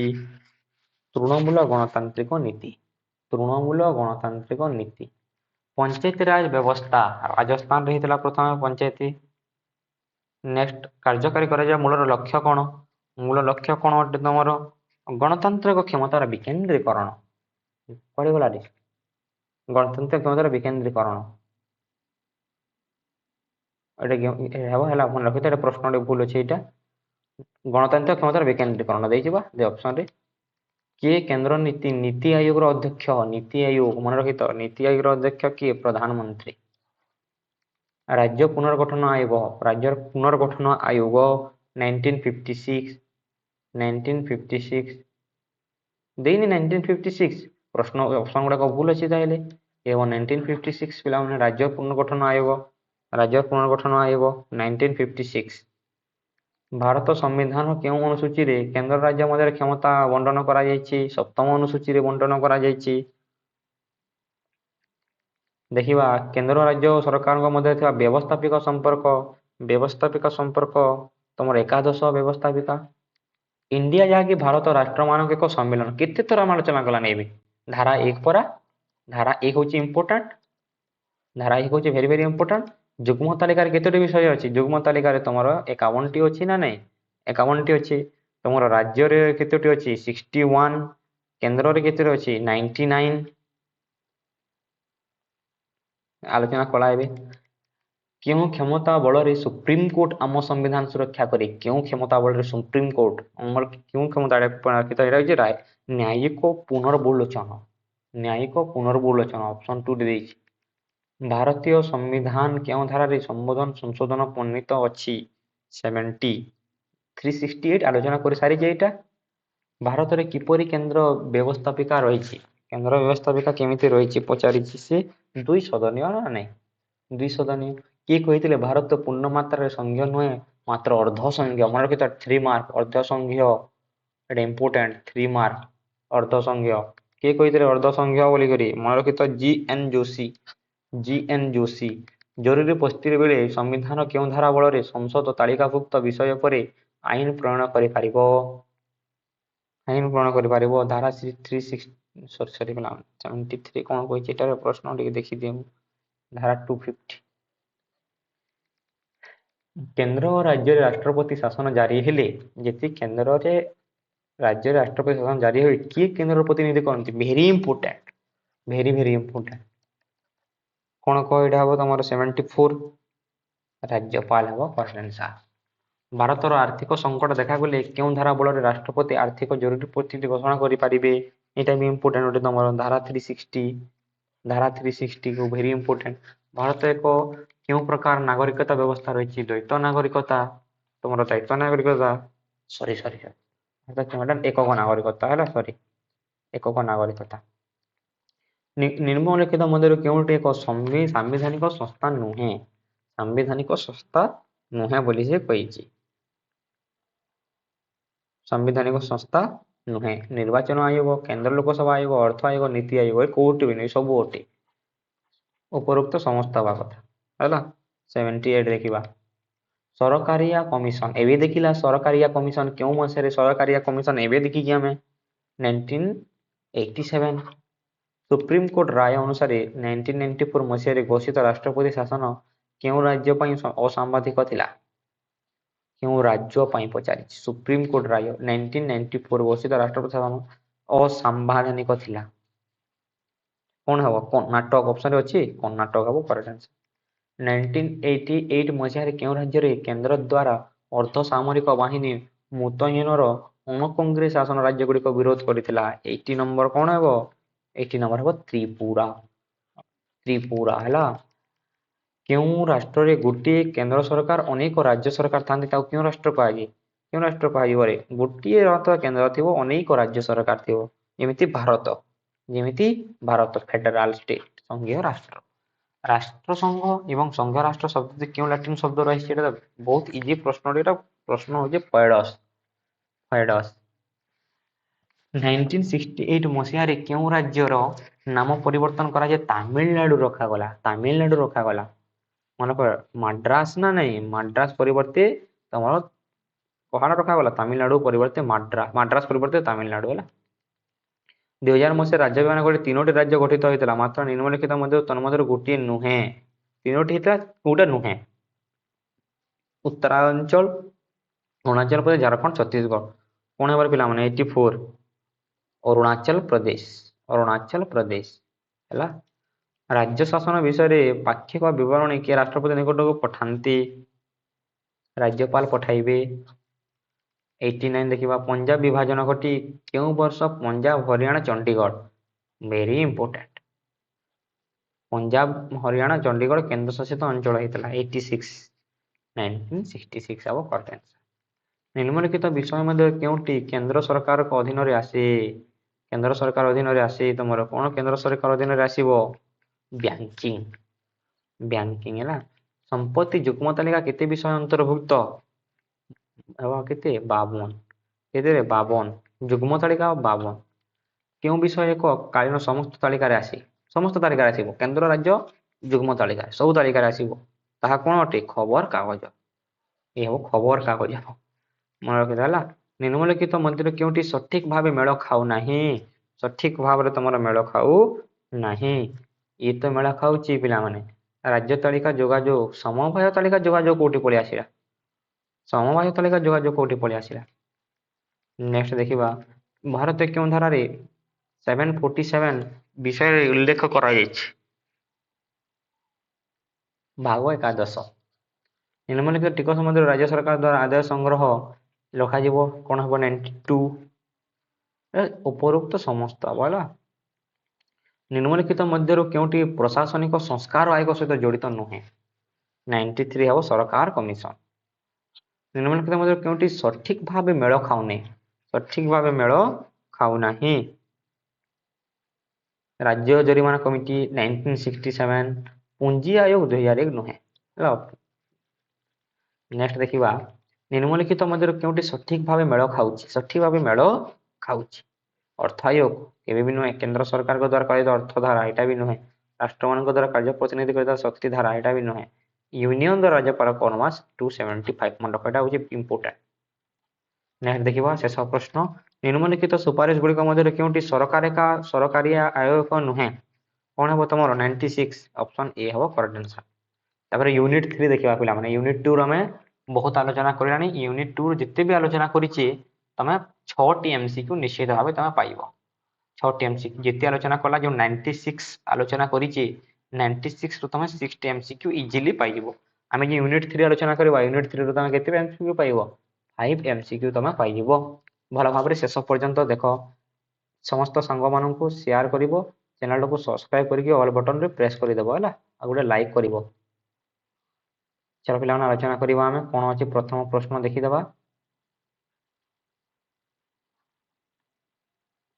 ପ୍ରଥମ ପ୍ରଶ୍ନ ପ୍ରତ୍ୟେକ ପ୍ରଶ୍ନ ସହିତ ବିକଳ୍ପ ରହିଛି। ନିମ୍ନଲିଖିତ ମଧ୍ୟରୁ କେଉଁଟି ଜାତି ନିର୍ମାଣ ପ୍ରକ୍ରିୟାର ଏକ ଆହ୍ୱାନ ନୁହେଁ? 2024 ରେ ଆସିଥିଲା ପ୍ରଶ୍ନ। ପ୍ରଥମ ପ୍ରଶ୍ନ 2024 ରେ ତମର ଆସିଥିଲା। ପିଲାମାନେ କଣ ହେବ ଆନ୍ସର? ଜାତୀୟତାବାଦ, ଆଞ୍ଚଳିକତାବାଦ, ସାମ୍ପ୍ରଦାୟିକତାବାଦ, ସାକ୍ଷରତା ବୋଲା କେଉଁ ଆନ୍ଦୋଳନ ସୁନ୍ଦରଲାଲ ବହୁଗୁଣା, ଏଇଟା ଭେରି ଭେରି ଇମ୍ପୋର୍ଟାଣ୍ଟ। ସୁନ୍ଦରଲାଲ ବହୁଗୁଣାଙ୍କର କେଉଁ ଆନ୍ଦୋଳନ? ସୁନ୍ଦରଲାଲ ବହୁଗୁଣାଙ୍କର ଚିପକୋ ଆନ୍ଦୋଳନ। ଚିପକୋ ଆନ୍ଦୋଳନ 3 ମାର୍କ ଦେଖିବ ଏବଂ 8 ମାର୍କ ଦେଖିବ। ମୁଁ କହିଦେଉଛି 3 ମାର୍କ ଦେଖିବ, 8 ମାର୍କ ଦେଖିବ। ଭୂମିପୁତ୍ର ନୀତିକୁ ସମର୍ଥନ କରି, ଭୂମିପୁତ୍ର ନୀତି କି ସମର୍ଥନ କରି ଆମେ ଜାଣିଛେ ଆଞ୍ଚଳିକତାବାଦ। ଆଞ୍ଚଳିକତାବାଦ, ଜାତି ଶବ୍ଦ କୋଉଠି ଆସିଛି? ଜାତି ଶବ୍ଦ କାଷ୍ଟାରୁ ଆସିଛି, କାଷ୍ଟା ହେଲା। ନିମ୍ନଲିଖିତ ମଧ୍ୟରୁ କେଉଁଠି ସାମ୍ପ୍ରଦାୟିକତାବାଦ ପ୍ରୋତ୍ସାହିତ କରେ? ସାମ୍ପ୍ରଦାୟିକତାବାଦକୁ ପ୍ରୋତ୍ସାହିତ କିଏ କରିବ? ସଂକୀର୍ଣ୍ଣ ମନା ଦୃଷ୍ଟିଭଙ୍ଗୀ। ସଂକୀର୍ଣ୍ଣ ମନା ଦୃଷ୍ଟିଭଙ୍ଗୀ, ଦୃଷ୍ଟିକୋଣ ନାହିଁ, ସଂକୀର୍ଣ୍ଣ ମନା ଦୃଷ୍ଟିଭଙ୍ଗୀ ହବ, ଦୃଷ୍ଟିଭଙ୍ଗୀ ହେଲା। ନାରୀ ଆନ୍ଦୋଳନର ମୁଖ୍ୟ ଲକ୍ଷ୍ୟ କଣ ଅଟେ? ନାରୀ ଆନ୍ଦୋଳନ ଯେତେବେଳେ ହବ, ଆଜି ତମର ଓମେନ୍ସ ଡେ ନା ନାଇଁ? ନାରୀ ଆନ୍ଦୋଳନର ମୁଖ୍ୟ ଲକ୍ଷ୍ୟ କଣ? ନାରୀ ଆନ୍ଦୋଳନ ମୁଖ୍ୟ ଲକ୍ଷ୍ୟ ହଉଛି ମହିଳା ବିରୋଧୀ ହିଂସାର ବିଲୋପ, ହିଂସାର ବିଲୋପ କରିବା। ନିମ୍ନୋକ୍ତ ମଧ୍ୟରେ କେଉଁଟି ରାଷ୍ଟ୍ର ନିର୍ମାଣ ପ୍ରତି ଏକ ଆହ୍ୱାନ? ରାଷ୍ଟ୍ର ନିର୍ମାଣ ପ୍ରତି ଆହ୍ୱାନ ହେଉଛି ଜାତିଆଣବାଦ, ଜାତିଆଣବାଦ। ନେକ୍ସଟ ଦେଖିବା ତମର ନର୍ମଦା ବଚାଓ ଆନ୍ଦୋଳନ କିଏ କରିଥିଲେ? ମେଧା ପାଟେକର। ନର୍ମଦା ଆନ୍ଦୋଳନ କରିଥିଲେ ମେଧା ପାଟେକର। ଚିପକୋ ଆନ୍ଦୋଳନ କରିଥିଲେ ସୁନ୍ଦରଲାଲ ବହୁଗୁଣା। ଭାରତରେ ରାଜ୍ୟରେ ଉଲଫା ଆତଙ୍କବାଦୀ ଦେଖାଯାନ୍ତି, ଭେରି ଇମ୍ପୋର୍ଟାଣ୍ଟ। କେଉଁ ରାଜ୍ୟରେ ଉଲଫା ଆତଙ୍କବାଦୀ? ଏଇଟା ବହୁତ ଥର ପରୀକ୍ଷାରେ ପଚାରିଛି ସେ ଉଲଫା ଆତଙ୍କବାଦ, ମନେ ରଖିଥ। ଏ ହଉଛି ଆସାମରେ ଦେଖାଯିବ, ଆସାମ। ଉଲଫା ଆତଙ୍କବାଦୀ ଆସାମ। ନାରାୟଣ ପଟ୍ଟନାୟକ ଓଡ଼ିଶାରେ କେଉଁ ଆନ୍ଦୋଳନ ନେତା ଥିଲେ? ନାରାୟଣ ପଟ୍ଟନାୟକ ଓଡ଼ିଶାର କି ଆନ୍ଦୋଳନ ନେତା ଥିଲେ? ଇଏ ଥିଲେ ତମର ନକ୍ସଲ ଆନ୍ଦୋଳନ, ନକ୍ସଲିଜିମ। କୁଆଡେ ଗଲା? ନକ୍ସଲ ଆନ୍ଦୋଳନ। ଅପସନ ଭି ଆଉ କରେକ୍ଟ ଆନ୍ସର ଆଇଭି। ନିମ୍ନଲିଖିତ ମଧ୍ୟରୁ କେଉଁଟି ସତୀଦାହ ପ୍ରଥା? William Banting 1856। William Banting, Lord William Banting କରିଥିଲେ ସତୀଦାହ ପ୍ରଥାର ଉଚ୍ଛେଦ। ଅରୁନ୍ଧତୀ ରାୟଙ୍କ ନାମ କେଉଁ ଆନ୍ଦୋଳନ ସହିତ ସମ୍ପୃକ୍ତ? ଅରୁନ୍ଧତୀ ରାୟ ନର୍ମଦା ବଞ୍ଚାଓ ଆନ୍ଦୋଳନ, ନର୍ମଦା ବଞ୍ଚାଓ ଆନ୍ଦୋଳନ। ଦିଲ୍ଲୀ ଲାହୋର ବସ୍ ସେବା, ଦିଲ୍ଲୀ ଲାହୋର ବସ୍ ସେବା କରିଥିଲେ ତମର ଅଟଳ ବିହାରୀ ବାଜପେୟୀ ସାର୍। ଅଟଳ ବିହାରୀ ବାଜପେୟୀ କିଏ କରିଥିଲେ? ଅଟଳ ବିହାରୀ ବାଜପେୟୀ। ବିଜେପି ଭାରତୀୟ ଜନତା ପାର୍ଟିର ଥିଲେ, ଭାରତୀୟ ଜନତା ପାର୍ଟିର ସେ ଥିଲେ। ଚିପକୋ ଆନ୍ଦୋଳନ କେଉଁ ଅଞ୍ଚଳରେ ଚିପକୋ ଆନ୍ଦୋଳନ ହେଇଥିଲା? କେଉଁ ଅଞ୍ଚଳରେ ଚିପକୋ ଆନ୍ଦୋଳନ ହେଇଥିଲା? ଚିପକୋ ଆନ୍ଦୋଳନ କରିଥିଲେ କିଏ? ସୁନ୍ଦରଲାଲ ବହୁଗୁଣା, ତମର ହିମାଚଳ, ହିମାଳୟ ଅଞ୍ଚଳ, ହିମାଳୟ ଅଞ୍ଚଳ। ନିମ୍ନଲିଖିତ ମଧ୍ୟରୁ କିଏ ବିଧବା ପୁନର୍ବିବାହ ଆଇନ କରିଥିଲେ? ରାଜା ରାମମୋହନ ରୟ, ମନେ ରଖିଥ। ରାଜା ରାମମୋହନ ରୟ ବିଧବା ପୁନର୍ବିବାହ, ସତୀଦାହ ପ୍ରଥା କରିଥିଲେ। ଲର୍ଡ ୱିଲିୟମ ବେଣ୍ଟିଂ ଉଚ୍ଛେଦ କରିଥିଲେ। କିଏ କରିଥିଲେ? ବିଧବା ପୁନର୍ବିବାହ କରିଥିଲେ ରାଜା ରାମମୋହନ ରୟ। ନେକ୍ସଟ ଦେଖିବା ପିଲାମାନେ ତମର ପ୍ରଥମ ପ୍ରଶ୍ନ।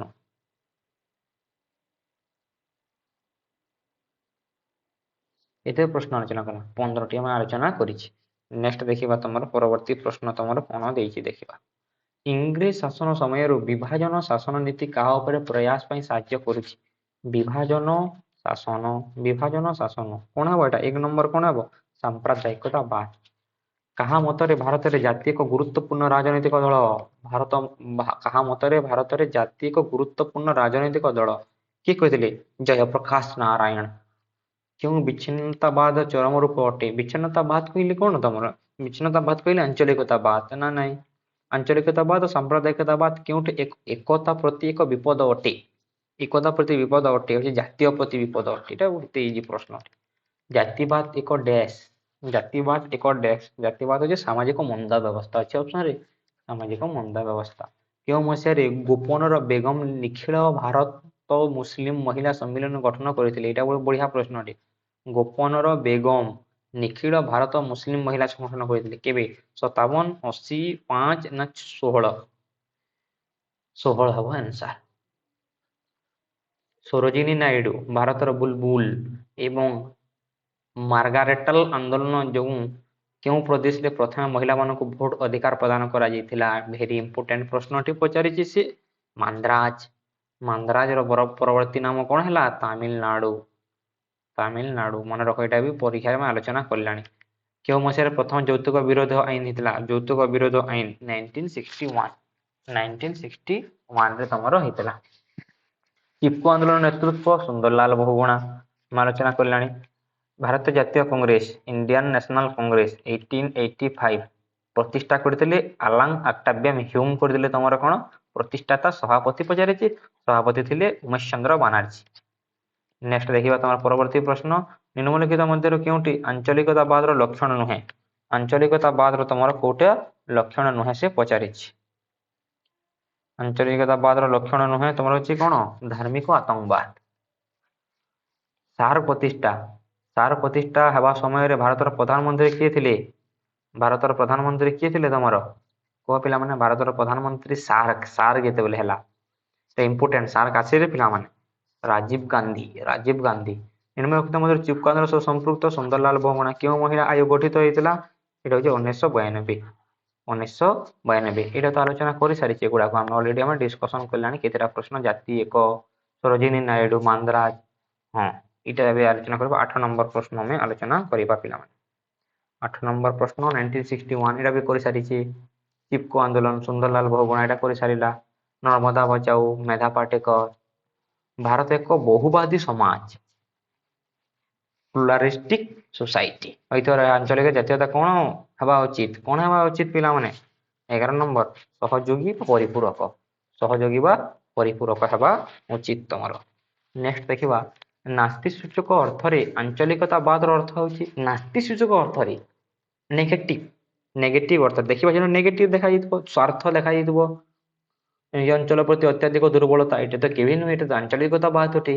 ନିଜ ସଂସ୍କୃତି ପ୍ରତି ପ୍ରେମ, ଏ ବି ଆଞ୍ଚଳିକତାବାଦ ଅଟେ। ନିଜ ଅଞ୍ଚଳରେ ବସସ୍ଥିତ ମାନ, ଏ ବି ଆଞ୍ଚଳିକତାବାଦ ଅଟେ। ଜାତୀୟ ସ୍ୱାର୍ଥ ଅପେକ୍ଷା ଆଞ୍ଚଳିକ ସ୍ୱାର୍ଥ ଅପେକ୍ଷା ଅଧିକ ଗୁରୁତ୍ୱ। ସ୍ୱାର୍ଥ ଆସିବ କୁଆଡୁ? ଆଞ୍ଚଳିକତାବାଦରେ ସ୍ୱାର୍ଥ କୁଆଡୁ ଆସିଲା? ଇଏ ହଉଛି ନାସ୍ତିସୂଚକ। ଆଞ୍ଚଳିକତାବାଦର ପ୍ରତିରୋଧ ପାଇଁ କ'ଣ ଆବଶ୍ୟକ? ପ୍ରତିରୋଧ ପାଇଁ କ'ଣ କରିବା ଆମେ? ଶିକ୍ଷାର ପ୍ରସାର, ନିଶ୍ଚିତ ଶିକ୍ଷାର ପ୍ରସାର କରିବା। ଜାତୀୟ ସଂହତି ବିକାଶ ବି କରିବା।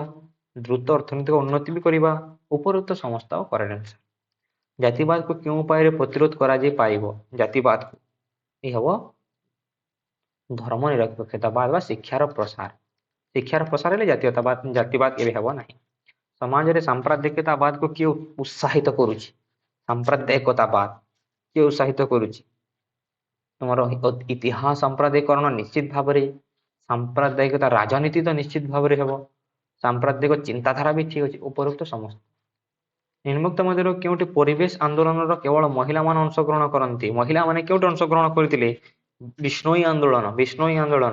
ଗନ୍ଧମାର୍ଦ୍ଦନ ନୁହେଁ, ନର୍ମଦା ନୁହେଁ, ଚିପକୋ ନୁହେଁ, ବିଷ୍ଣୋଇ ଆନ୍ଦୋଳନ। ମନେ ରଖିଥାଅ, ପରୀକ୍ଷାରେ ଆସେ ବିଷ୍ଣୋଇ ଆନ୍ଦୋଳନ। ଓଡ଼ିଶାର ଚିଲିକା ବଞ୍ଚାଅ ଆନ୍ଦୋଳନ ନେତୃତ୍ୱ କିଏ ନେଇଥିଲେ? ଚିଲିକା ବଞ୍ଚାଅ ଆନ୍ଦୋଳନ ବାଙ୍କ ବିହାରୀ ଦାସ। ଆନ୍ସର ହେବ ତମର କ'ଣ? ବାଙ୍କ ବିହାରୀ ଦାସ। କାମ ବୋଲଛି ବାଲୁ ହଟାओ ଗନ୍ଧମାର୍ଦ୍ଦନ ବଚାओ। ବାଲକୋ ହଟାओ ଗନ୍ଧମାର୍ଦ୍ଦନ ବଞ୍ଚାओ ଆନ୍ଦୋଳନ ନେତୃତ୍ୱ କିଏ ନେଇଥିଲେ? ବାଙ୍କ ବିହାରୀ ଦାସ ତ ନୁହେଁ, ବାଙ୍କ ବିହାରୀ ନରସିଂହ ମିଶ୍ର କୋଉଠି ଆସିଲେ? ନରସିଂହ ମିଶ୍ର କୋଉଠି ଆସିଲେ ତମର? କିଏ ହବ ତାହେଲେ ଆନ୍ସର? 18 ନମ୍ବର ହବ Bhabani Shankar Hota. POSCO steel plant ପ୍ରତିଷ୍ଠାକୁ ବିରୋଧ କରି ଓଡ଼ିଶାର କେଉଁ ଜିଲ୍ଲାରେ ଆନ୍ଦୋଳନ ଆରମ୍ଭ ହୋଇଥିଲା? ଓଡ଼ିଶାର ଜିଲ୍ଲା ଜଗତସିଂହପୁର। କେଉଁ କମ୍ପାନୀର ଜମି ଅଧିଗ୍ରହଣ ବିରୋଧ କରି ସିଙ୍ଗୁରରେ ଆନ୍ଦୋଳନ ଆରମ୍ଭ ହୋଇଥିଲା? ସିଙ୍ଗୁରରେ ଟାଟା କମ୍ପାନୀ। ମନେ ରଖିଥାଅ, ସିଙ୍ଗୁର ଟାଟା। ନିମ୍ନଲିଖିତ ମଧ୍ୟରୁ କେଉଁଟି ସାମ୍ପ୍ରଦାୟିକତା ବିଲୋପ ପାଇଁ କାରଣ ନୁହେଁ? ବିଲୋପ ହେବାର କାରଣ ନୁହେଁ, ବିଲୋପ ହେଇଯିବା କଥା ନୁହେଁ ବୋଲି ପଚାରିଛି ସେ। ଧର୍ମୀୟ ମୌଳିକତାବାଦ ହେବ କରେକ୍ଟ ଆନ୍ସର। ଆତଙ୍କବାଦ ବା ସନ୍ତ୍ରାସବାଦ ପାଇଁ ନିମ୍ନୋକ୍ତ କେଉଁ ମାର୍ଗ ଗ୍ରହଣ କରାଯାଇଥାଏ? ଆତଙ୍କବାଦ ସନ୍ତ୍ରାସବାଦ ପାଇଁ ନିମ୍ନୋକ୍ତ କେଉଁ ମାର୍ଗ ଗ୍ରହଣ କରାଯାଇଥାଏ? ଅପହରଣ ତ କରାଯିବ, ବୋମା ବିସ୍ଫୋରଣ, ହତ୍ୟା ବି କରାଯିବ। ଉପରୋକ୍ତ ସମସ୍ତ। ଭାରତର କେଉଁ ପ୍ରଧାନମନ୍ତ୍ରୀ ପଞ୍ଜାବରେ ଆତଙ୍କବାଦକୁ ଦମନ କରିବା ପାଇଁ operation blue star, very important operation blue star, କିଏ କରିଥିଲେ operation blue star? Shrimati Indira Gandhi ହେଲା।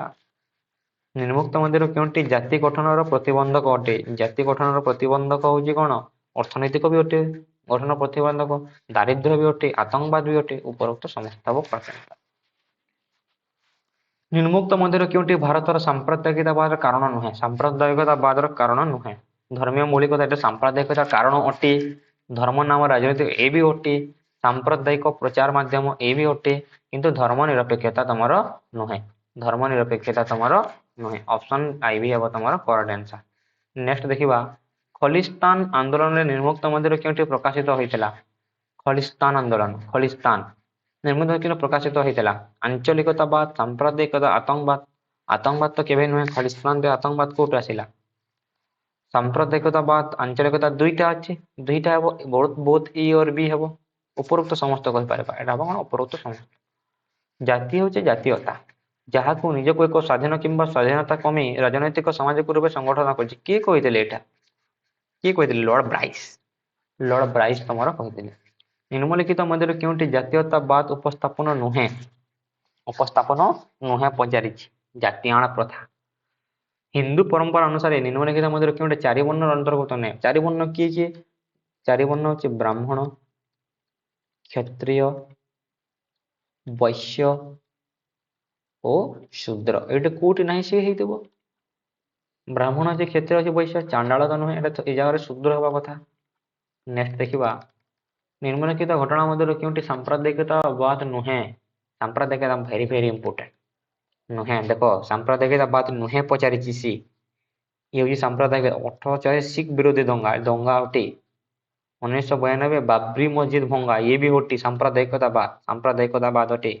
ବୋମା ବିସ୍ଫୋରଣ, ଇଏ ବି ଅଟେ ସାମ୍ପ୍ରଦାୟିକତାବାଦ, ଇଏ ବି ସାମ୍ପ୍ରଦାୟିକତାବାଦ ଅଟେ। 1993 ଓବିସି ମାନଙ୍କ ପାଇଁ ସଂରକ୍ଷଣ, ସଂରକ୍ଷଣ ବ୍ୟବସ୍ଥା ହେଲେ ସାମ୍ପ୍ରଦାୟିକତାବାଦ ଆସିବ। ଆଇଭି ହେବ କରେକ୍ଟ ଆନ୍ସର। ମନେ ରଖିଥାଅ, 1984 ଶିଖ ବିରୋଧୀ ଆନ୍ଦୋଳନ, 1992 ବାବରି ମସଜିଦ ଭଙ୍ଗା, 1993 ବୋମା ବିସ୍ଫୋରଣ, 1993 ଓବିସି ମାନଙ୍କର ସଂରକ୍ଷଣ। ନିମ୍ନଲିଖିତ ମଧ୍ୟରୁ କେଉଁଟି ସାମ୍ପ୍ରଦାୟିକତାବାଦ ପାଇଁ ଦାୟୀ ନୁହେଁ? ଦାୟୀ ନୁହେଁ, ସାମ୍ପ୍ରଦାୟିକତାବାଦ ପାଇଁ ଦାୟୀ ନୁହେଁ ବୋଲି ପଚାରିଛି।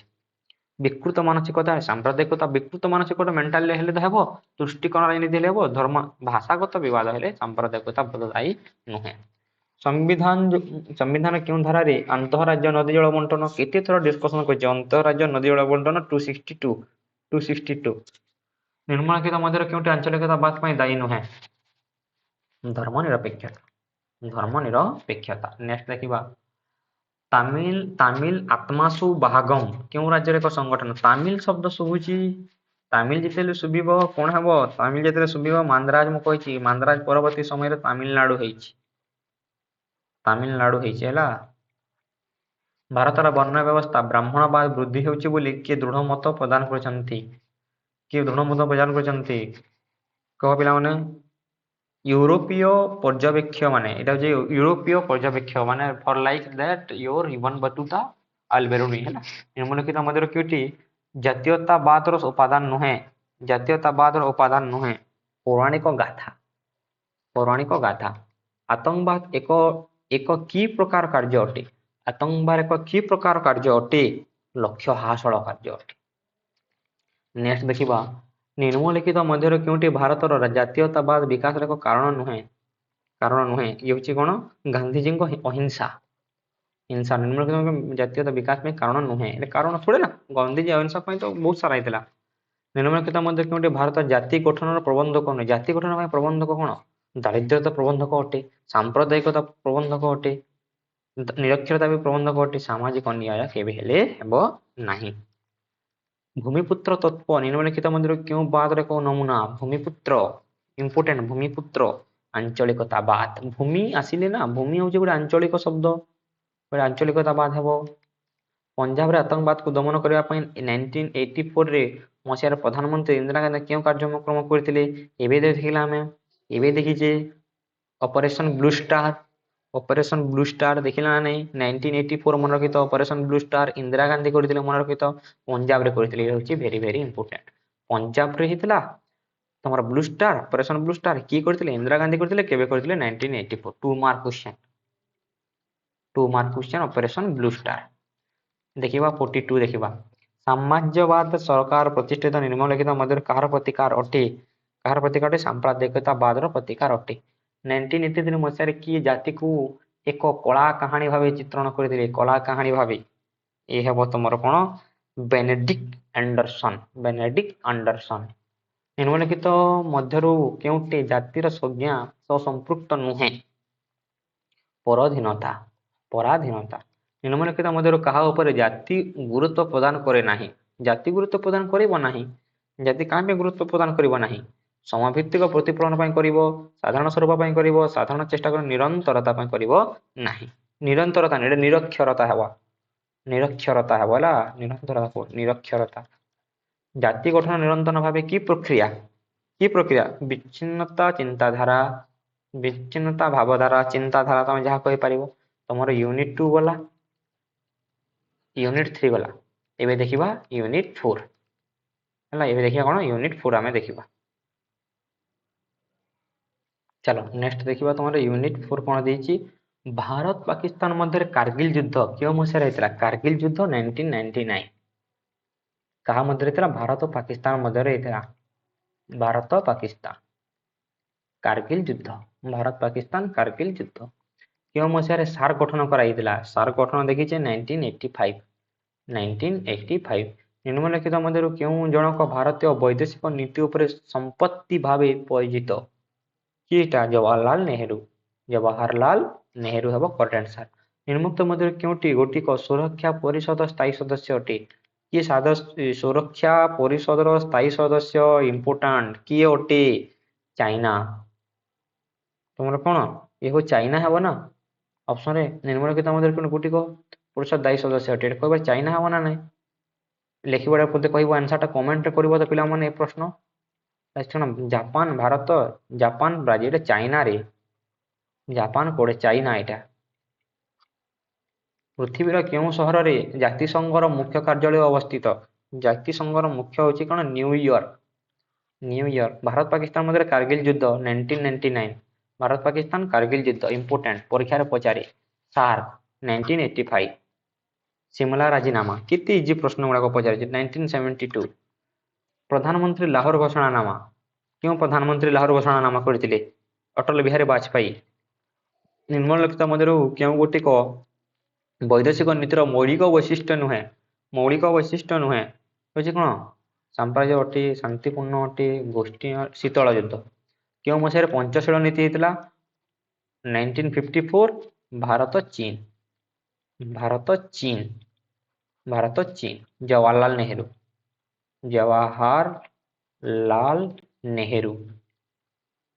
मन रहिला 1954 भारत चीन जवाहरलाल नेहरू सिमला राजीनामा पचारिछि वेरी इंपोर्टेंट सिमला राजीनामा देखिबो 2 मार्क पई सिमला राजीनामा देखिबो इंदिरा गांधी करथिले इंदिरा गांधी कोडे गले इंदिरा गांधी भारत पाकिस्तान सिमला राजीनामा देखो पुणी आसिला से भारत पाकिस्तान सिमला राजीनामा 1972 निम्नलिखित मध्य 1955 मसिया रे बांदुंग सम्मिलनी अंशग्रहण करि नथिले बांदुंग सम्मिलनी की अंशग्रहण करि नथिले जवाहरलाल नेहरू अंशग्रहण करि नथिले निम्नलिखित मध्य केउं गोटिक मिलित जातिसंघर संस्कार प्रस्ताव अटे मिलित जातिसंघर संस्कार प्रस्ताव अटे पिला माने आंसर कोन हेबो तमरो महासचिव पई परोक्ष निर्वाचन महासचिव पई परोक्ष विश्व बैंक क्यों मसिया रे गठित होइतला वर्ल्ड बैंक केबे हेतला वर्ल्ड बैंक ऑफ 1944 अब तमरो करेक्ट आंसर निम्नलिखित मध्यरु राष्ट्रटी मिलित जातिसंघ निरापत्ता परिषद स्थायी सदस्य अटे कि स्थायी सदस्य अटे एबे देखिला बा स्थायी सदस्य तमरो फ्रांस आंतर्जातिक मुद्रा पांठिर मुख्य कार्यालय केउंटे अछि आंतर्जातिक मुद्रा पांठि एटा त इंपोर्टेंट प्रश्न टी 2019 रासिची एटा अछि वाशिंगटन डीसी अमेरिकार राजधानी वाशिंगटन डीसी निम्नलिखित मध्यरु कि मिलित जातिसंघर महासचिव नथिले मिलित जातिसंघर महासचिव से नथिले कि से नेल्सन मंडेला दक्षिण अफ्रिकार नेल्सन मंडेला भारत संविधान क्यों धारा वैदेशिक नीति वेरी वेरी इंपोर्टेंट वैदेशिक नीति very very very very important वैदेशिक नीति परीक्षा रे पड़िबो 8 मार्क क्वेश्चन वैदेशिक नीति देखिबो हला हम कहूची 20 नंबर धारा 51 नेक्स्ट एक्सपेक्टेड एमसीक्यू वाला बुझिबा पिला माने कोन से एक्सपेक्टेड एमसीक्यू गुडा को रहिछि देखिबा एबे चलो नेक्स्ट प्रश्न को जिबा पिला माने कोन रहिछि देखिबा भारतर वैदेशिक नीति संविधान क्यों परिच्छेद रे अवस्थापित होइछि एवं चतुर्थ परिषद क्यों धारा रे वैदेशिक नीति अछि वैदेशिक नीति क्यों धारा रे अछि अनुसार बतो धारा 51 एबे कहिछि हम प्रीवियस रे पढि सारिछि गोष्ठी निरपेक्ष आंदोलन तो 1961 रे युगोस्लोवेकिया रे केउठारे प्रथम गोष्ठी निरपेक्ष सम्मेलन हेतला इटा इंपोर्टेंट अटे युगोस्लोवेकिया रे केउठारे हेतला युगोस्लोवेकिया रे बेलग्रेड युगोस्लोवेकिया रे केउठारे हेतला बेलग्रेड रे हेतला पंच नंबर प्रश्न आडे जिबा पंच नंबर प्रश्न कोन अछि पंचशील नीति हेतला केबे 1954 जवाहरलाल नेहरू करथिले ଭାରତ ଚୀନ ମଧ୍ୟରେ ବନ୍ଧୁତା ସ୍ଥାପନ ପାଇଁ ଏକ 1954 ପୁରା ପର୍ଟିକୁଲାର ଡେଟ୍ ହେଉଛି ଜୁନ 1। କାଶ୍ମୀର ନେପାଳ କାଶ୍ମୀରକୁ ନେଇ ଭାରତ ଓ କେଉଁ ଦେଶ ମଧ୍ୟରେ ସୀମା ବିବାଦ ରହିଛି? କାଶ୍ମୀରକୁ ନେଇ ଭାରତ ପାକିସ୍ତାନ ଇଜି ପ୍ରଶ୍ନଟେ। ତାସ୍କେଣ୍ଟ ରାଜିନାମା ମନେ ରଖିଥ ତାସ୍କେଣ୍ଟ ରାଜିନାମା 1966 ଭେରି ଇମ୍ପୋର୍ଟାଣ୍ଟ। ତାସ୍କେଣ୍ଟ ରାଜିନାମା। ଭାରତ ପାକିସ୍ତାନ ମଧ୍ୟରେ ଦ୍ୱିତୀୟ ଥର ଯୁଦ୍ଧ ହୋଇଥିଲା। କେଉଁ ମସିହାରେ ଦ୍ୱିତୀୟ ଥର ଯୁଦ୍ଧ ହୋଇଥିଲା? 1972 ଦେଇନି ନା ନାଇଁ 1972 ହେଇଥିଲା ଭାରତ ପାକିସ୍ତାନ 1972 ମନେ ରଖିଥାଅ 1972 ଭାରତ ପାକିସ୍ତାନ ଦ୍ୱିତୀୟ ଯୁଦ୍ଧ ହେଇଥିଲା। ସିମଲା ରାଜିନାମା ଏଟା କେତେ ଥର ପଢିବାରେ ସିମଲା ରାଜିନାମା 72 କୁ କେତେ ଥର ଦେଖିବା?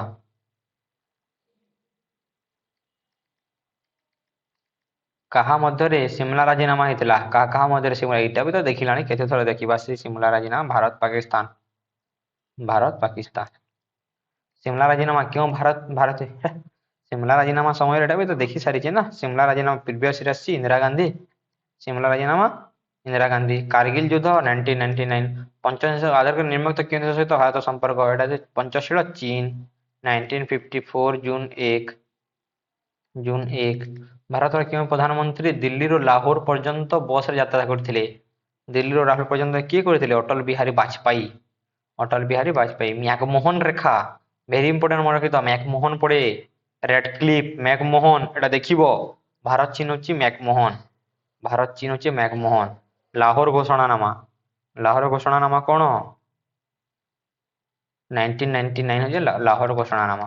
କେବେ ଲଣ୍ଡନ ଘୋଷଣାନାମା ଯେତେ ଘୋଷଣାନାମା ଅଛି ପରୀକ୍ଷାରେ ଆସିବ ଯେତେ ଅଛି ହେଲେ ତା ମଧ୍ୟରୁ ଆସିବ ଲଣ୍ଡନ ଘୋଷଣାନାମା 41 ଆଟଲାଣ୍ଟିକ ଘୋଷଣାନାମା ତମର 41 ମିଳିତ ଜାତିସଂଘ 45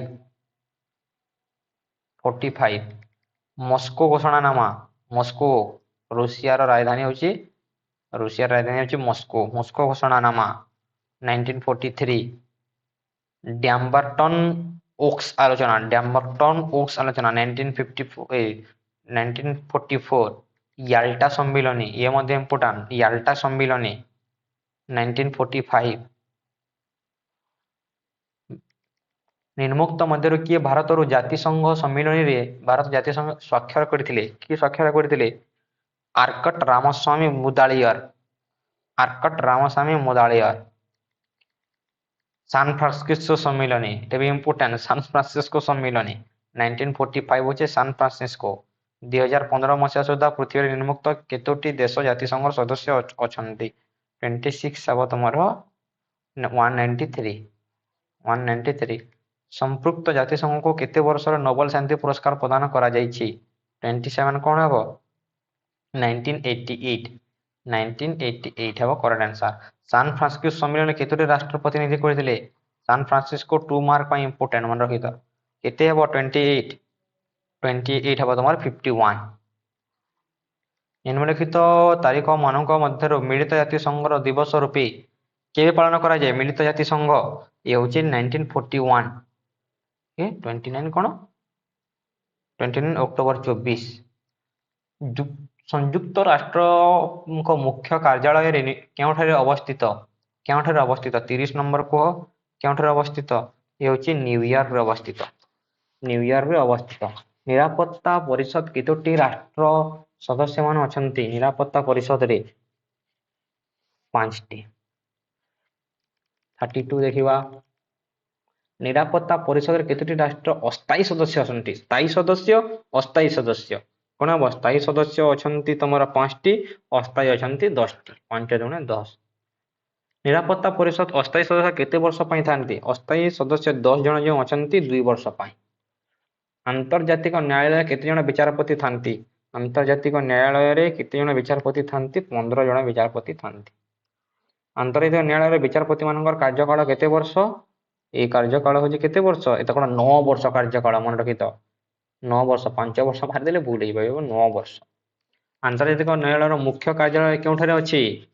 ଆନ୍ତର୍ଜାତିକ ନ୍ୟାୟାଳୟ ମନେ ରଖିଥ ଏଇଟା ଇମ୍ପୋର୍ଟାଣ୍ଟ ଗୋଟେ 2 ମାର୍କ 3 ମାର୍କ 8 ମାର୍କ ସବୁ ଆସିବ କହିଦଉଛି। 36 ଦି ହେକ୍ ଜାତିସଂଘର ମହାସଚିବ କେତେ ବର୍ଷ ପାଇଁ ନିଯୁକ୍ତି ହୁଅନ୍ତି? ଜାତିସଂଘର ମହାସଚିବ କେତେ ବର୍ଷ ପାଇଁ ନିଯୁକ୍ତି ହୁଅନ୍ତି? 5 ବର୍ଷ ପାଇଁ ନିଯୁକ୍ତି ହୁଅନ୍ତି, କିନ୍ତୁ ଆନ୍ତର୍ଜାତିକ 9 ବର୍ଷ। ବିଶ୍ୱ ବ୍ୟାଙ୍କର ମୁଖ୍ୟ କାର୍ଯ୍ୟାଳୟ କେଉଁଠି ଅଛି? ଏଥର ହବ ତମର ୱାସିଂଟନ। ୱାସିଂଟନ ହବ କରେକ୍ଟ ଆନ୍ସର। 39 ଆଡକୁ ଯିବା। ସଂଯୁକ୍ତ ରାଷ୍ଟ୍ରର ସନନ୍ଦରେ ସର୍ବମୋଟ କେତୋଟି ଧାରା ଅଛି? ସନନ୍ଦରେ କେତୋଟି ଧାରା ତମର ଅଛି? 111। ସଂଯୁକ୍ତ ରାଷ୍ଟ୍ର ସନନ୍ଦରେ କେତୋଟି ଭାଷା ଲିଖିତ? କେତୋଟି ଭାଷା ଲିଖିତ? 5ଟି ଭାଷା ଲିଖିତ, 5ଟି। ସଂଯୁକ୍ତ ରାଷ୍ଟ୍ରର ପ୍ରଥମ ଅଧିବେଶନ କେବେ ବସିଥିଲା? କେବେ ବସିଥିଲା? 1946 ରେ ବସିଥିଲା। 1946 ଦୁଇଟି ଅଛି। କଣ ହବ ପିଲାମାନେ? ଜାନୁଆରୀ 24 ନା ଜାନୁଆରୀ 10? କୁହ ମତେ କଣ? ଜାନୁଆରୀ 10। ସଂଯୁକ୍ତ ରାଷ୍ଟ୍ରରେ କେତୋଟି ରାଷ୍ଟ୍ରମୂଳ ସଦସ୍ୟ ଅଛନ୍ତି? ରାଷ୍ଟ୍ରମୂଳ ସଦସ୍ୟ 51ଟି ରାଷ୍ଟ୍ରମୂଳ ସଦସ୍ୟ। ସଂଯୁକ୍ତ ରାଷ୍ଟ୍ରମାନେ ନିର୍ବନ୍ଧିତ କେଉଁ ଅଙ୍ଗଟି ପୃଥିବୀର ପଞ୍ଚାୟତ ଆଖ୍ୟା ମିଳିଛି? ଇଏ ହେଉଛି ସାଧାରଣ ସଭା। ଇଏ ହେଉଛି ସାଧାରଣ ସଭା। ସାଧାରଣ ସଭାର ଅଧିବେଶନ ବର୍ଷକୁ କେତେ ଥର ବସେ? କେତେ ଥର ବସେ ତମର? ଥରେ ମାତ୍ର ବସେ। 45 ଦେଖିବା। ସାଧାରଣ ସଭାର ସଭାପତି କେତେ ବର୍ଷ ସଦସ୍ୟ ହୁଅନ୍ତି? ସାଧାରଣ ସଭାର ସଦସ୍ୟ କେତେ ବର୍ଷ ହୁଅନ୍ତି? ତମର ଗୋଟିଏ ବର୍ଷ। ନ୍ୟାସ ପରିଷଦ କାର୍ଯ୍ୟକୁ କିଏ ତଦାରଖ କରିଥାଏ? ନ୍ୟାସ ପରିଷଦ। ନ୍ୟାସ ଦେଖିବ, ନ୍ୟାସ ପରିଷଦ, ସାଧାରଣ ସଭା। ନ୍ୟାସ ପରିଷଦ ପ୍ରତିବର୍ଷ କେତେ ଥର ବସେ? କେତେ ବର୍ଷ ବସେ? ସେ 2 ଥର ବସେ। ସନନ୍ଦର ଧାରା 23 ଅନୁସାରେ 1946 ଜାନୁଆରୀ 1 ତାରିଖର ନିରାପତ୍ତା ପରିଷଦ ସର୍ବମୋଟ କେତୋଟି ରାଷ୍ଟ୍ର ସଦସ୍ୟ ଅଛନ୍ତି? 15ଟି ରାଷ୍ଟ୍ର ଅଛନ୍ତି, 15ଟି। କାହାର ସୁପାରିଶ କ୍ରମେ ସାଧାରଣ ସଭା ଦ୍ୱାରା ଆନ୍ତର୍ଜାତିକ ନ୍ୟାୟାଳୟର ବିଚାରପତି ନିର୍ବାଚିତ ହୁଅନ୍ତି? ନିରାପତ୍ତା ତମର କଣ ହେବ? ନିରାପତ୍ତା ପରିଷଦ। ନିରାପତ୍ତା ପରିଷଦ ପିଲାମାନେ। ନେକ୍ସଟ ଦେଖିବା ତମର ପରବର୍ତ୍ତୀ ପ୍ରଶ୍ନ। କାହାର ଅନୁମୋଦନ କ୍ରମେ ସାଧାରଣ ସଭା ଦ୍ୱାରା ସଚିବାଳୟ ମହାସଚିବ ନିଯୁକ୍ତ ହୁଅନ୍ତି? ମହାସଚିବ ନିଯୁକ୍ତ ହୁଅନ୍ତି। ଇଏ ହେବ ନିରାପତ୍ତା ପରିଷଦ। ଇଏ ହେବ ତମର ନିରାପତ୍ତା ପରିଷଦ। ନେକ୍ସଟ ଦେଖିବା ପରବର୍ତ୍ତୀ ପ୍ରଶ୍ନ, 51 ନମ୍ବର ପ୍ରଶ୍ନ। ନିରକ୍ଷରତା ଦୂରୀକରଣ, ଶିକ୍ଷକ ବୈଜ୍ଞାନିକ ମାନଙ୍କର ଉନ୍ନତି ପାଇଁ ତାଲିମ ପ୍ରଦାନ, ଦେଶ ଦେଶ ମଧ୍ୟରେ ସାଂସ୍କୃତିକ ସହଯୋଗ ସ୍ଥାପନ ଇତ୍ୟାଦି କାର୍ଯ୍ୟକ୍ରମ ଦାୟିତ୍ୱ କେଉଁ ସଂଗଠନ ହାତରେ ନ୍ୟସ୍ତ ଥାଏ? ଇଏ ହେବ ତମର କଣ? ସଂଯୁକ୍ତ ରାଷ୍ଟ୍ର ସଂଘର ଶିକ୍ଷା ହେଲା। ଜାତିସଂଘ କେବେ ପ୍ରତିଷ୍ଠିତ ହେଇଥିଲା? 1920 ଜାନୁଆରୀ। ବିଶ୍ୱବ୍ୟାପୀ ବିଭିନ୍ନ ରୋଗର ନିରାକରଣ ଲାଗି ସର୍ବଦା କେଉଁ ସମ୍ପତ୍ତି କାର୍ଯ୍ୟରତ? କେଉଁ ସମ୍ପତ୍ତି କାର୍ଯ୍ୟରତ? ବିଶ୍ୱ ସ୍ୱାସ୍ଥ୍ୟ ସଂଗଠନ ହେଲା। ବିଶ୍ୱ ସ୍ୱାସ୍ଥ୍ୟ ସଂଗଠନ। ଶ୍ରମିକ ମାନେ ମଙ୍ଗଳ ପାଇଁ କେଉଁ କେଉଁ ସମ୍ପାତି କାର୍ଯ୍ୟକ୍ରମ ଆସୁଛି? ଆନ୍ତର୍ଜାତିକ ଶ୍ରମ ସଂଗଠନ। ଏହି ହେବ ତମର କଣ? ଆନ୍ତର୍ଜାତିକ ଖାଦ୍ୟ ଓ କୃଷି ସଂଗଠନ। ଖାଦ୍ୟ କୃଷି ସଂଗଠନ 1945। ୟୁନିସେଫ ସଂସ୍ଥାର ମୁଖ୍ୟ କାର୍ଯ୍ୟାଳୟ। ୟୁନିସେଫ କେଉଁଠି ଅଛି? ଏଟା ବହୁତ ସହଜ ପ୍ରଶ୍ନ। ୟୁନିସେଫ ଅଛି ତମର ନ୍ୟୁୟର୍କରେ। ୟୁନିସେଫ ଅଛି ତମର ନ୍ୟୁୟର୍କରେ। ବିଶ୍ୱ ବ୍ୟାଙ୍କର ମୁଖ୍ୟ କାର୍ଯ୍ୟାଳୟ କେଉଁଠି ଅଛି? ଆଲୋଚନା କରିସାରିଛେ। ବିଶ୍ୱ ବ୍ୟାଙ୍କ ଅଛି ୱାସିଂଟନ ଡିସି, ଆମେରିକାର ରାଜଧାନୀ। ନିମ୍ନଲିଖିତ ବ୍ୟକ୍ତିମାନଙ୍କ ମଧ୍ୟରୁ କିଏ ଗୋଷ୍ଠୀ ନିରପେକ୍ଷ ଆନ୍ଦୋଳନର ଜଣେ କର୍ଣ୍ଣଧାର ନଥିଲେ? କର୍ଣ୍ଣଧାର ନଥିଲେ। ଇଏ ଥିଲେ ରାଷ୍ଟ୍ରପତି ନାସିର ସୁକର୍ଣ୍ଣ ଥିଲେ, ପଣ୍ଡିତ ଜବାହରଲାଲ ନେହେରୁ, ହିଟଲର ନଥିଲେ। ଜର୍ମାନୀର ହିଟଲର ସିଏ ନଥିଲେ। ନିମ୍ନଲିଖିତ ମଧ୍ୟରୁ କେଉଁ ସିଦ୍ଧାନ୍ତଟି ଭାରତର ନିଜସ୍ୱ ଉଦ୍ଭାବନ ଅଟେ? ଭାରତର ନିଜସ୍ୱ ଉଦ୍ଭାବନ ଅଟେ? ପଞ୍ଚଶୀଳ ନୀତି 1954 ଜୁନ 1। ଭାରତ ଚୀନ। ଭାରତ ବୈଦେଶିକ ନୀତିର ଅଙ୍ଗ। ଭାରତ ବୈଦେଶିକ ନୀତିର ଅଙ୍ଗ ହେଉଛି ୟୁରୋପୀୟ 60 ନମ୍ବର କଣ ହବ କୁହ? ୟୁରୋପୀୟ ସଂଘ ହେବ ହେଲା ଆନ୍ସର। ୟୁରୋପୀୟ ସଂଘ। ବ୍ରିଟିଶ ସଂଘ ଏଟା ନିରପେକ୍ଷ ହେବ ଏଟା। ନିମ୍ନଲିଖିତ ମଧ୍ୟରୁ ଏଇଟା ତମର ପ୍ରଶ୍ନ ଭୁଲ ଅଛି।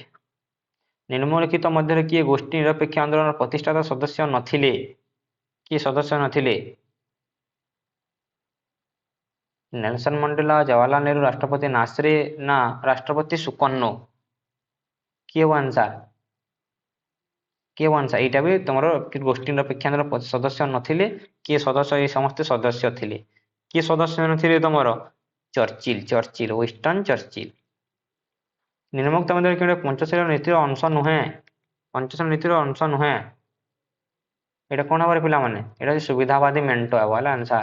ମୁଁ କହିଦେଉଛି ଅପସନ ଗୁଡାକ ଟିକେ ଭୁଲ ଅଛି, ମୁଁ ଆନ୍ସର ଗୁଡାକ କହିଦେବି। ହେଉଛି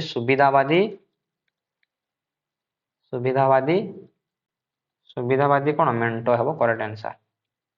ନିମ୍ନଲିଖିତ ମଧ୍ୟରୁ କେଉଁଠି ଚୀନ ଆକ୍ରମଣ ଏକ କାରଣ ଅଟେ? ଚୀନ ଆକ୍ରମଣର ଏକ କାରଣ ଅଟେ ପିଲାମାନେ। 63 ଚୀନ ଆକ୍ରମଣର ଏକ କାରଣ ଅଟେ।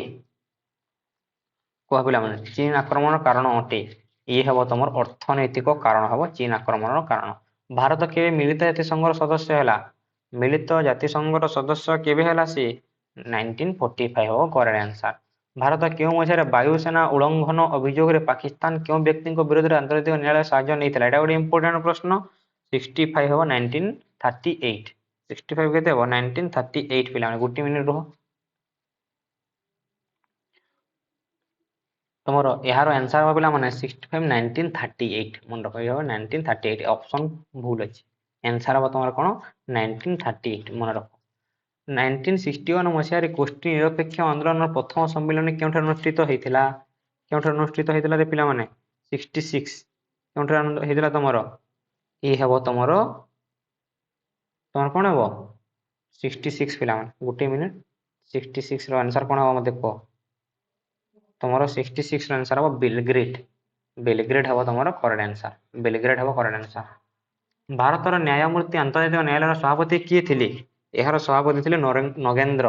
नगेंद्र सिंह हेबो तुमर करेक्ट आंसर। नगेंद्र सिंह हेबो तुमर correct answer. Shri G R Sen क्यों आंतर्जातिक संस्थार सभापति थिले? श्री जी आर सेन ये हेबो खाद्य और कृषि। खाद्य और कृषि संगठन है खाद्य एवं कृषि संगठन हेबो करेक्ट आंसर। नेक्स्ट देखिबा सार्क। आसिला सार्क होची 2 मार्क एवं 3 मार्क पई इंपोर्टेंट। सार्क रो मुख्य कार्यालय केउठरे अछि? सार्क रो मुख्य कार्यालय हम आलोचना करि सारिछि काठमांडू। अगे सार्क होची कोन? काठमांडू। नेपाल रो राजधानी काठमांडू रे अछि सार्क। सार्क केउ राष्ट्र रो अष्टम अधिवेशन भाबे जोग दैछि? कोन हेबो आंसर? ए हेबो अफगानिस्तान। अफगानिस्तान रो अष्टम अधिवेशन भाबे जोग दैछि। 1954 मसीह भारत केउ अन्य देश सह एक चुक्ति स्वाक्षर करिथिला? 1954 मसीह भारत केउ अन्य देश सह चुक्ति स्वाक्षर करिथिला? एबो चीन हेबो करेक्ट आंसर। जम्मू काश्मीर मुक्ति साम्राज्य क्यों एटा 2 मार्क जेकेएलएफ 2 मार्क मन रखि तो जेकेएलएम सीटीबीटी एडा देखिबा। जम्मू काश्मीर मुक्ति साम्राज्य क्यों मसीह रहितला? 72 1989 हेबो करेक्ट आंसर। भारत चीन मध्य रे क्यों मसीह शांति स्थिरता हेतला? केबे शांति स्थिरता हेतला? 73 1995। भारत चीन मध्य ब्रह्मपुत्र नदी चुक्ति केबे मसीह रहितला? ब्रह्मपुत्र नदी एवं भारत पाकिस्तान मध्य ब्रह्मपुत्र नदी चुक्ति क्यों मसीह स्वाक्षरित होइतिला? क्यों मसीह स्वाक्षरित होइतिला रे पिला माने कुह? एटा कमेंट सेक्शन मते कमेंट करिवो हला। ए प्रश्न रो आंसर मते कमेंट सेक्शन टिके कमेंट करिवो। 74 नंबर प्रश्न हला। 74 नंबर प्रश्न भारत पाकिस्तान मध्य बंधुत्व संधि एटा ब्रह्मपुत्र नदी चुक्ति दिने चला प्रश्न टिके। भारत क्यों देश सहित बंधुत्व संधि करथिला? ब्रह्मपुत्र एटा पाकिस्तान सहित करथिला। ब्रह्मपुत्र नदी चुक्ति नुहे हला। एटा ब्रह्मपुत्र नदी चुक्ति नुहे। ए होय तुमर कोन? बंधुत्वर संधि। बंधुत्वर संधि भल भाव लिखि दउछ हला। बंधुत्वर संधि क्यों मसियार ने कहा सहित करथिला? से कहछि कहा सहित बंधुत्वर संधि करथिला? भारत कहा सहित बंधुत्वर संधि करथिला? ए होछि भूटान सहित। ए हेबो कोन? भूटान सहित मन रखितो। भूटान सहित से बंधुत्वर संधि करथिला भूटान सहित। 74 अब तुमर कोन? भूटान हेबो करेक्ट आंसर। नेक्स्ट देखिबा 75 क्यों मसिया रे भारत नेपाल मध्य महाकाली नदी चुक्ति स्वाक्षरित हेतला? महाकाली नदी 75 तुमर गुटे मिनिट पिला माने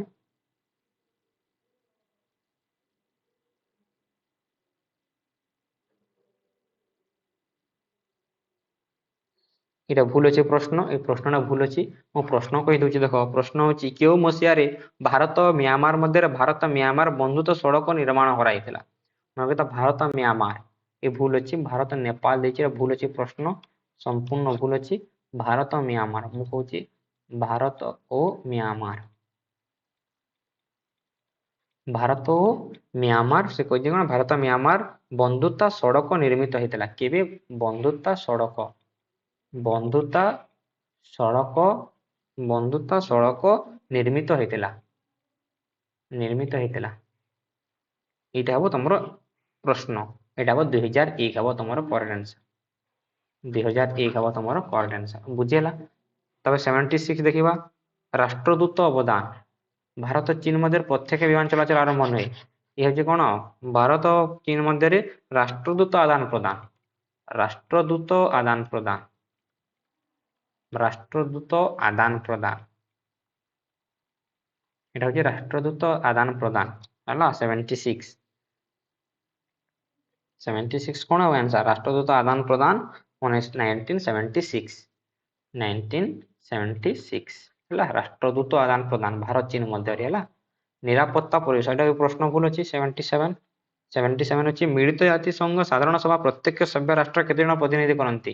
ଏକ ତାସ୍କେଣ୍ଟର ଚୁକ୍ତି ମଧ୍ୟ ନୁହେଁ, ତାସ୍କେଣ୍ଟ ଚୁକ୍ତି 78 ନମ୍ବର ହଁ ତାସ୍କେଣ୍ଟ ଚୁକ୍ତି କେବେ ଏ ପ୍ରଶ୍ନଟା ଭୁଲ ଅଛି ହେଲା, ଏ ପ୍ରଶ୍ନ ଭୁଲ ଅଛି। ତାସ୍କେଣ୍ଟ ଚୁକ୍ତି କେଉଁ ମସିହାରେ ହେଇଥିଲା କୁହ? ତାସ୍କେଣ୍ଟ ଚୁକ୍ତି ତ ଆମେ ଆଲୋଚନା କରିଛେ, ତାସ୍କେଣ୍ଟ ଚୁକ୍ତି କେବେ ହେଇଥିଲା? ତାସ୍କେଣ୍ଟ ଚୁକ୍ତି 1966 ରେ ତମର ତାସ୍କେଣ୍ଟ ଚୁକ୍ତି ହେଇଥିଲା। ନିମ୍ନଲିଖିତ ମଧ୍ୟରୁ କେଉଁ ଅଂଶର ଭାରତ ନିର୍ମିତ ହେଇଥିଲା? 79 ଦେଖିବା 79 ସେ କହିଛି ନିମ୍ନଲିଖିତ ଦେଶ ମଧ୍ୟରୁ କେଉଁଠି ସଂସଦ ଭବନ ଭାରତ ଦ୍ୱାରା ନିର୍ମିତ ହେଇଥିଲା? ନିମ୍ନଲିଖିତ ମଧ୍ୟରୁ ସଂସଦ ଭବନ ଛାଡି ହେଇଯାଇଛି, ସଂସଦ ଭବନରୁ ଭାରତ ନିର୍ମିତ ହେଇଥିଲା। ଏଇଟା ହଉଛି ପ୍ରଶ୍ନ, ଭାରତ ଦ୍ୱାରା ନିର୍ମାଣ କରାଯାଇଥିଲା, ଭାରତ ନିର୍ମିତ ଭାରତ ଦ୍ୱାରା ସଂସଦ ଭବନ 79 କଣ ହବ 79 ଏ ହବ ଆଫଗାନିସ୍ତାନ, ସଂସଦ ଭବନ ଭାରତ ନିର୍ମିତ ସେଟା ହଉଛି ଆଫଗାନିସ୍ତାନ ହବ ତମର କରେକ୍ଟ ଆନ୍ସର,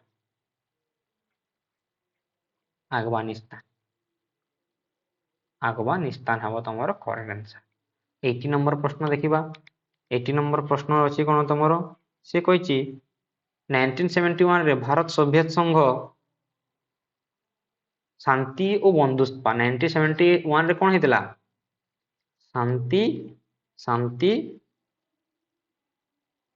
ଏବଂ ବନ୍ଧୁତା ଚୁକ୍ତି, ଶାନ୍ତି ଏବଂ ବନ୍ଧୁତା ଚୁକ୍ତି, ଶାନ୍ତି ଏବଂ ବନ୍ଧୁତା ଚୁକ୍ତି ହେଇଥିଲା।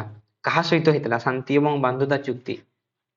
ଏଇଟା ଶାନ୍ତି ଓ ସହଯୋଗ ହବ ଆନ୍ସର, କିନ୍ତୁ ମୁଁ କହୁଛି କଣ ଶାନ୍ତି ଓ ବନ୍ଧୁତା ଚୁକ୍ତି 1971 ରେ କାହା ସହିତ ହେଇଥିଲା ତମର? ଇଏ ହେଇଥିଲା ସୋଭିଏତ ସହିତ। କାହା ସହିତ? ସୋଭିଏତ ସଂଘ ସହିତ, ସୋଭିଏତ ସଂଘ ସହିତ। ମୋର ଏଇଟା ଇମ୍ପୋର୍ଟାଣ୍ଟ ପ୍ରଶ୍ନ ଗୁଡାକ ସାର୍ ବୁଝିଲେ ଭୁଲ ଭାଲ କରିଦେଇଛି ଭାବନା ନାହିଁ, ଏଇଟା ଗୋଟେ ବହୁତ ଇମ୍ପୋର୍ଟାଣ୍ଟ ପ୍ରଶ୍ନ ଗୁଡାକ ହେଲା, ଭୁଲ ଭାଲ ହେଇଯାଇଛି କିନ୍ତୁ ବହୁତ ଇମ୍ପୋର୍ଟାଣ୍ଟ ଗୁଡାକ। 81 ଦେଖିବା ତାପରେ, ଶୀତଳ ଯୁଦ୍ଧ ପରେ ଭାରତର ବୈଦେଶିକ ନୀତିକୁ କେଉଁ ପ୍ରଧାନମନ୍ତ୍ରୀ ଗୁରୁତ୍ୱ ପରିବର୍ତ୍ତନ କରିଥିଲେ? ଏବେ ଠିକ ଅଛି, ତାର ପ୍ରଶ୍ନ ଗୁଡାକ ଠିକ ଅଛି। 81 ହବ ତମର P.O. ନରସିଂହ ରାଓ, P.O. ନରସିଂହ ରାଓ। ଭାରତର ବୈଦେଶିକ ନୀତିରେ ପଡୋଶୀ ପ୍ରଥମେ ନୀତି କାହା ଉପରେ ଆରମ୍ଭ କରିଥିଲେ? କାହା ଉପରେ? ଇଏ ହବ ତମର କଣ? ନରେନ୍ଦ୍ର ମୋଦି, ପଡୋଶୀ ପ୍ରଥମ ନୀତି କାହା ଉପରେ ନିର୍ମାଣ କରିଥିଲେ? ନରେନ୍ଦ୍ର ମୋଦି। କେଉଁ ପଡୋଶୀ ଦେଶ ସହିତ କିଷାନ ଗଙ୍ଗା ପ୍ରକଳ୍ପ, ଭେରି ଭେରି ଇମ୍ପୋର୍ଟାଣ୍ଟ, କିଷାନ ଗଙ୍ଗା ଭେରି ଭେରି ଇମ୍ପୋର୍ଟାଣ୍ଟ, କିଷାନ ଗଙ୍ଗା 83 କିଷାନ ଗଙ୍ଗା ହବ ପାକିସ୍ତାନ। ଭାରତ ଚୀନ ମଧ୍ୟରେ ସହମତି ଥିବା ପ୍ରସଙ୍ଗ ଗୁଡିକ ଚିହ୍ନଟ କରନ୍ତୁ। ଭାରତ ସହମତି ଥିବା କଣ କଣ ହବ?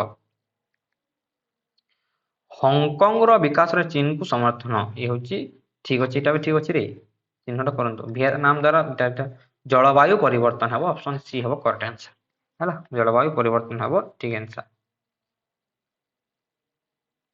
ଦେଖିବା କଣ କଣ ଅଛି, ସି ତ ଠିକ ଅଛି, ଡି ବି ଠିକ ଅଛି, ଏଇଟା ଇ ହବ ହେଲା ନା, କେବଳ ସି ଠିକ ଅଛି ହେଲା, କେବଳ ସି ଠିକ ଅଛି, ଡବଲ ଏ ହବ ହେଲା, ଡବଲ ଏ, କେବଳ ସି ଠିକ ଅଛି ହେଲା। ଭୁଲ ପାରେ ଦେଖ ପ୍ରଶ୍ନ କଣ କହିଛି, ଇଏ ହବ କେବଳ ସି ଠିକ ଅଛି ହେଲା, ଅପସନ ଡବଲ ହବ ତମର କରେକ୍ଟ ଆନ୍ସର। ନେକ୍ସଟ ଦେଖିବା ପରବର୍ତ୍ତୀ ପ୍ରଶ୍ନ 85, ଭାରତର ନୂତନ ବୈଦେଶିକ ବାଣିଜ୍ୟ ନୀତିର ଅବଧି କେତେ? ବୈଦେଶିକ ନୀତିର ଅବଧି କେତେ ସେ ପଚାରିছে, 5 ବର୍ଷ ହବ କରେକ୍ଟ ଆନ୍ସର। 86 ଦେଖିବା, ଭାରତ ଏବଂ ବାଂଲାଦେଶ ମଧ୍ୟରେ ମୁଖ୍ୟ ପ୍ରସଙ୍ଗ କଣ? ଏଟା ଭେରି ଭେରି ଇମ୍ପୋର୍ଟାଣ୍ଟ। ଭାରତ ଏବଂ ବାଂଲାଦେଶ କଣ ହବ? ଜଳ ବିବାଦ ଅଛି, ଅପସନରେ ଜଳ ବିବାଦ। ଭାରତ ବାଂଲାଦେଶ ଗଙ୍ଗା ନଦୀ ଯାଉଛି, ଜଳ ବିବାଦ ହଉଛି। ଗୁଜରାଲ ନୀତି 87 ପିଲାମାନେ 87 କୁହ, ଅଗ୍ରଗାମୀ ନୀତି ଯେଉଁ କେଉଁ ବୈଦେଶିକ ନୀତି ଥିଲା? ଅଗ୍ରଗାମୀ ନୀତିରେ କେଉଁ ପ୍ରଧାନମନ୍ତ୍ରୀ ବୈଦେଶିକ ନୀତି କରିଥିଲେ? ଏଇଟା ହଉଛି କଣ, ଏଇଟା କେଉଁ ନୀତିଟା? ଏଇଟା ହଉଛି ଅଗ୍ରଗାମୀ ନୀତି, ଅଗ୍ରଗାମୀ ନୀତି, ଅଗ୍ରଗାମୀ ନୀତି। କିଏ କରିଥିଲେ ଅଗ୍ରଗାମୀ ନୀତି? ଅଗ୍ରଗାମୀ ନୀତି କରିଥିଲେ ଜବାହରଲାଲ ନେହେରୁ, ଜବାହରଲାଲ ନେହେରୁ ହଉଛନ୍ତି ଅଗ୍ରଗାମୀ ନୀତି। ଡୋକଲାମ ସଂକଟ କାହା ମଧ୍ୟରେ ମୁହାଁମୁହିଁ ହେଲା? ଡୋକଲାମ ସଂକଟ କାହା ମଧ୍ୟରେ ମୁହାଁମୁହିଁ ହେଲା? ଭାରତ ଚୀନ ମଧ୍ୟରେ ହେଲା। ତାପରେ 89 ଦେଖିବା, 89 ତମର କଣ ଅଛି? ସ୍ୱାଧୀନ ଭାରତର ବୈଦେଶିକ ନୀତି। ସ୍ୱାଧୀନ ଭାରତର ବୈଦେଶିକ ନୀତି କ'ଣ? ସ୍ୱାଧୀନ ଭାରତର ବୈଦେଶିକ ନୀତି ପିଲାମାନେ କହ 89 କ'ଣ ହେବ ତାହେଲେ? ଏ ହେବ ତମର କ'ଣ? ନୀତିକୁ ପ୍ରୋତ୍ସାହନ କରି ଶାନ୍ତିପୂର୍ଣ୍ଣ ଜଗତର ସ୍ୱପ୍ନକୁ ଦୃଢ଼ ଭାବେ ପ୍ରକାଶ କଲା। ଏ ହେବ କରେକ୍ଟ ଆନ୍ସର। ଭାରତ ଦ୍ୱାରା ନିଆଯିବା ପ୍ରଥମ ଆଣବିକ ଅଭିଯାନ କେବେ ଥିଲା? 1974। ଭାରତ ଚୀନ କେବେ? ଏଇଟା ଏପ୍ରିଲ 1 ପରେ 1954 ଜୁନ 1 ଭାରତ ଚୀନ ମଧ୍ୟରେ ପଞ୍ଚଶୀଳ 1954 ଜୁନ 1। ଅପସନରେ ଦେଇଛି ଜୁନ 1। ପଞ୍ଚଶୀଳ ଚୁକ୍ତି କେବେ ହେଇଥିଲା ପଚାରିଛି? ଚୁକ୍ତି କେବେ ହେଇଥିଲା? 1954 ତ ଚୁକ୍ତି ହେଇଥିଲା ଏପ୍ରିଲ 29। ବାଂଲାଦେଶ ମୁକ୍ତି ଯୁଦ୍ଧରେ ଭାରତ କେବେ ହସ୍ତକ୍ଷେପ କଲା? 92। କେବେ ହସ୍ତକ୍ଷେପ କଲା? 1971ରେ। ସବୁ ତ 1971 ଦେଇଦେଇଛି, ଏତେ ଡିପଲି ପଚାରି ଦେଇଛି ସେ। ଏ ହେବ ଡିସେମ୍ବରରେ। ଏକ ଦେଶର ବୈଦେଶିକ ନୀତି ହେଉଛି ତାର ଅର୍ଥନୈତିକ ନୀତିର ଫଳାଫଳ। ଏହା ମନ୍ତବ୍ୟ କାହାର? ଏ ମନ୍ତବ୍ୟ ହେଉଛି ଜବାହରଲାଲ ନେହେରୁଙ୍କର। ବାନ୍ଦୁଙ୍ଗ ସମ୍ମିଳନୀ କେଉଁ ବର୍ଷ ଅନୁଷ୍ଠିତ ହୋଇଥିଲା? ବାନ୍ଦୁଙ୍ଗ ସମ୍ମିଳନୀ 1955। ବାଂଲାଦେଶ ଏକ ସ୍ୱାଧୀନ ରାଷ୍ଟ୍ର ଭାବେ କେବେ ଜନ୍ମ ହେଲା? ପାକିସ୍ତାନ ହେଇଥିଲା 1947 ଅଗଷ୍ଟ 14। ଭାରତ ହେଇଥିଲା ଅଗଷ୍ଟ 17। ବାଂଲାଦେଶ କେବେ ହେଲା? ବାଂଲାଦେଶ ହେଲା ଡିସେମ୍ବର 1971। ଡିସେମ୍ବର 1971।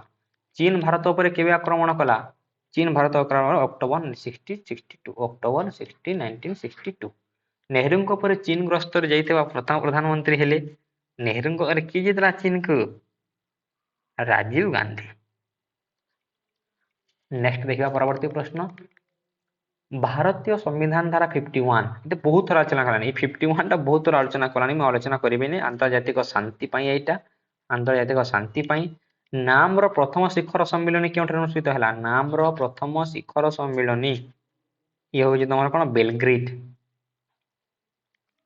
ଆନ୍ତର୍ଜାତିକ ଶାନ୍ତି ନିରାପତ୍ତା ପ୍ରୋତ୍ସାହନ ଉପରେ ରାଷ୍ଟ୍ର ନିୟାମକ ସମ୍ବିଧାନ କେଉଁ ଭାଗରେ ଉଲ୍ଲେଖ ଦିଆଯାଇଛି? କେଉଁ ଭାଗରେ ତମର ଉଲ୍ଲେଖ ଅଛି? ଇଏ ହେଉଛି ଧାରା 51। ଧାରା 51 ହେଉଛି very very very very important. 29 April 1954 ଏଇଟା ତମେ ଦେଖିଲା ଜବାହରଲାଲ ନେହେରୁ ଚୀନଙ୍କ ମଧ୍ୟରେ ହେଇଥିଲା। ପ୍ରିମିୟର ଚୋ ଏଲାନ ଚୁକ୍ତି ନାମ ସକେଇଦେଲା ପଞ୍ଚଶୀଳ ଚୁକ୍ତି। ପଞ୍ଚଶୀଳ ଚୁକ୍ତି। ନେକ୍ସଟ ଦେଖିବା ୟୁନିଟ ତମର ଲାଷ୍ଟ ୟୁନିଟ 5 ଦେଖିବା ହେଲା। ୟୁନିଟ 5 ଦେଖିବା ଏବେ, ତାପରେ ତମର କମ୍ପ୍ଲିଟ ହେଇଯିବ। ନିମ୍ନଲିଖିତ ମଧ୍ୟରୁ କେଉଁଠି ବିଶ୍ୱ ତାପମାତ୍ରାର ବୃଦ୍ଧିର କାରଣ ନୁହେଁ? ବିଶ୍ୱ ତାପମାତ୍ରା କ'ଣ ପାଇଁ ହେବ ନାହିଁ ବୋଲି କହିଛି? ବିଶ୍ୱ ତାପମାତ୍ରାର କାରଣ କ'ଣ? ସବୁଜ ଗୃହର ବିଶ୍ୱ ତାପମାତ୍ରାର କାରଣ ଅଟେ। ବାୟୁମଣ୍ଡଳ ଅଙ୍ଗାରକାମ୍ଳ ଗ୍ୟାସ ଇଏ ତ ଗୋଟେ। ଓଜୋନ ସ୍ତରର ଗର୍ଭ ଇଏ ବି ଗୋଟେ। ବନୀକରଣ ନୁହେଁ। ବନୀକରଣ ନୁହେଁ। ନେକ୍ସଟ ଦେଖିବା ୟୁନିଟ 5 ପରେ ଦେଖିବା 2 ନମ୍ବର ପ୍ରଶ୍ନ। କେଉଁ ମସିହାରେ ଧରିତ୍ରୀ ସମ୍ମିଳନୀ ଅନୁଷ୍ଠିତ ହେଇଥିଲା? ଧରିତ୍ରୀ ସମ୍ମିଳନୀ 1992। କ'ଣ ପାଇଁ ଖଲିସ୍ତାନ ଆନ୍ଦୋଳନ ହେଇଥିଲା? ଖଲିସ୍ତାନ ଗୋଟେ ତ ଖଲିସ୍ତାନ ଆନ୍ଦୋଳନ କ'ଣ ପାଇଁ ହେଇଥିଲା? ଖଲିସ୍ତାନ ବିଚ୍ଛିନ୍ନତା ସେ ଚାହୁଁଛି ଭାରତ ଠାରୁ ସେ କ'ଣ ହେବ? ଅଲଗା ହେବ, ବିଚ୍ଛିନ୍ନ ହେବ। ନେକ୍ସଟ ଦେଖିବା 4 ନମ୍ବର ପ୍ରଶ୍ନ। ନିମ୍ନଲିଖିତ ମଧ୍ୟରୁ କେଉଁଟା ବିଜ୍ଞାପନର କାରଣ ନୁହେଁ? ବିଜ୍ଞାପନର କାରଣ ନୁହେଁ ଧାରଣୀୟ ବିକାଶ। କେଉଁଟି ନିରସ୍ତ୍ରୀକରଣ ସମ୍ପର୍କିତ ନୁହେଁ? ନିରସ୍ତ୍ରୀକରଣ ସମ୍ପର୍କିତ ନୁହେଁ ପଚାରିଛି ସେ। G77। ନିମ୍ନଲିଖିତ ମଧ୍ୟରୁ କେଉଁଟି ବିଶ୍ୱ ତାପମାତ୍ରା ବୃଦ୍ଧିର କାରଣ ନୁହେଁ? ବନୀକରଣ। ରିପିଟ ହେଇଛି ପ୍ରଶ୍ନ। ରିପିଟ ପ୍ରଶ୍ନ। ନିମ୍ନଲିଖିତ ମଧ୍ୟରୁ ନିରସ୍ତ୍ରୀକରଣ ପ୍ରତିବନ୍ଧକ ନୁହେଁ? ନିରସ୍ତ୍ରୀକରଣର ପ୍ରତିବନ୍ଧକ ନୁହେଁ ବିଶ୍ୱ ଶାନ୍ତି ପ୍ରତିଷ୍ଠା। ବିଶ୍ୱ ଶାନ୍ତି ହେଲେ କେମିତି ନିରସ୍ତ୍ରୀକରଣ ହେବ? ନିମ୍ନଲିଖିତ କାରଣ ଓଜୋନ ସ୍ତରର କ୍ଷତି ହୁଏ। କେଉଁ କାରଣରୁ ଓଜୋନ ସ୍ତରର ବେଶୀ କ୍ଷତି ହେବ? ଓଜୋନ ସ୍ତରର କ୍ଷତି ହେବାର କାରଣ ହେଉଛି ବାୟୁ ପ୍ରଦୂଷଣ। ଅଙ୍ଗାରକାମ୍ଳ। ଅଙ୍ଗାରକାମ୍ଳ ହେବ ତମର କରେକ୍ଟ ଆନ୍ସର। ନେକ୍ସଟ ଦେଖିବା ତମର ଏକ୍ସପେକ୍ଟେଡ କ୍ୱେଶ୍ଚନ ଗୁଡାକ ଆମେ ଆଲୋଚନା କରିବା ପିଲାମାନେ। 5 ନମ୍ବର ୟୁନିଟ ଦେଖିବା କ'ଣ ରହିଛି 5 ନମ୍ବର ୟୁନିଟ। ନିମ୍ନୋକ୍ତ କେଉଁ ମସିହାରେ ମିଳିତ ଜାତିସଂଘ ସାଧାରଣ ସଭା ନିରାପତ୍ତା ପରିଷଦ ଅଧୀନରେ ମିଳିତ ଜାତିସଂଘ ନିରସ୍ତ୍ରୀକରଣ ଆୟୋଗ ଗଠନ କଲା? କେବେ କରିଥିଲା? 1952ରେ। କେଉଁ ମସିହାରେ ପରମାଣୁ ପରୀକ୍ଷଣ ନିରୋଧ ଚୁକ୍ତି NPT very very important. NPT CTBT ଏଗୁଡାକ ଦେଖିବ 2 ମାର୍କ ପାଇଁ। MCQ ଆସିବ 2 ମାର୍କ ଆସିବ NPT CTBT। ଏଇଟା କେବେ ହେଇଥିଲା? 1963। 3 ନମ୍ବର ପ୍ରଶ୍ନ ଦେଖିବା। ସଲ୍ଟ ଆଇ ଚୁକ୍ତି ଯୁକ୍ତରାଷ୍ଟ୍ର ଆମେରିକା ରୁଷିଆ। ସଲ୍ଟ ଆଇ ହେଇଥିଲା ତମର 1972। ସଲ୍ଟ ଆଇ ମନେ ରଖିବ ଯୁକ୍ତରାଷ୍ଟ୍ର USA ଏବଂ USSR ए दुई जनक मध्य रही कौन सल्ट डबल आई केबे हेतिला सल्ट डबल आई हेतिला तमरो 1979 स्टार्ट स्वाक्षरित केबे हेतिला केउ मछरे स्टार्ट मन रखि तो ये हो केबे 1991 एते भितर प्रश्न आसीबो तमरो दक्षिण पूर्व एशिया चुक्ति केबे हेतिला दक्षिण पूर्व एशिया चुक्ति हेतिला 1954 क्यों मसीहा रे सोभियत संघर विलय घटितिला ये भी इंपोर्टेंट अटे सोभियत संघर विलय घटितिला 1991 नेक्स्ट देखिबा परवर्ती प्रश्न निम्नलिखित मानव सुरक्षा संपर्क रे सारा विश्व दृष्टि आकर्षण करथिला निम्नलिखित किए मानव सुरक्षा संपर्क रे सारा विश्व की करथिले मानव सुरक्षा पर मेहबूब उल हक करथिले ला ऑप्शन दे नहीं देछि देछि बा मेहबूब उल हक दक्षिण पूर्व एशिया चुक्ति संगठन केते जन को नेगिर हेतिला 8 जन को नेगिर हेतिला एटा गुडा इंपोर्टेंट गुडाको हला फंकाबाज करूने एतिरो आसीबो तमर केव मसेर स्टॉकहोम मानव परिवेश सम्मेलन अनुष्ठित हेतिला स्टॉकहोम एटा तमर 1972 केव मसेर ओजोन स्तर सुरक्षा संपर्क रे भियेना चुक्ति हेतिला तमर भियेना चुक्ति हेतिला 1985 मंड्रिल राजीनामा पिला माने से पजारे जे कोन 12 नंबर प्रश्न पजाइछि मंड्रिल राजीनामा कह 12 नंबर प्रश्न कोन हबो आंसर 1987 नेक्स्ट देखिबा धरित्री सम्मेलनी इटा आइतला ना प्रीवियस ईयर रे धरित्री सम्मेलनी 1992 केउ स्थान रे हेतला रियो डी जेनेरियो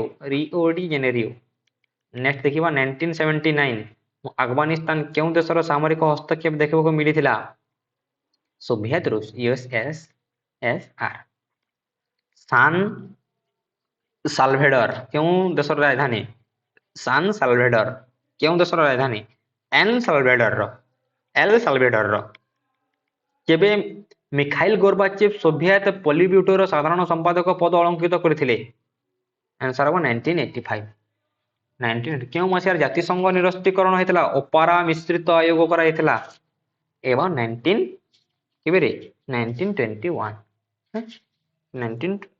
ना इटा 1921 मन रखो लंडन नौसेना संधि 1930 अंग्लो जर्मन नौसेना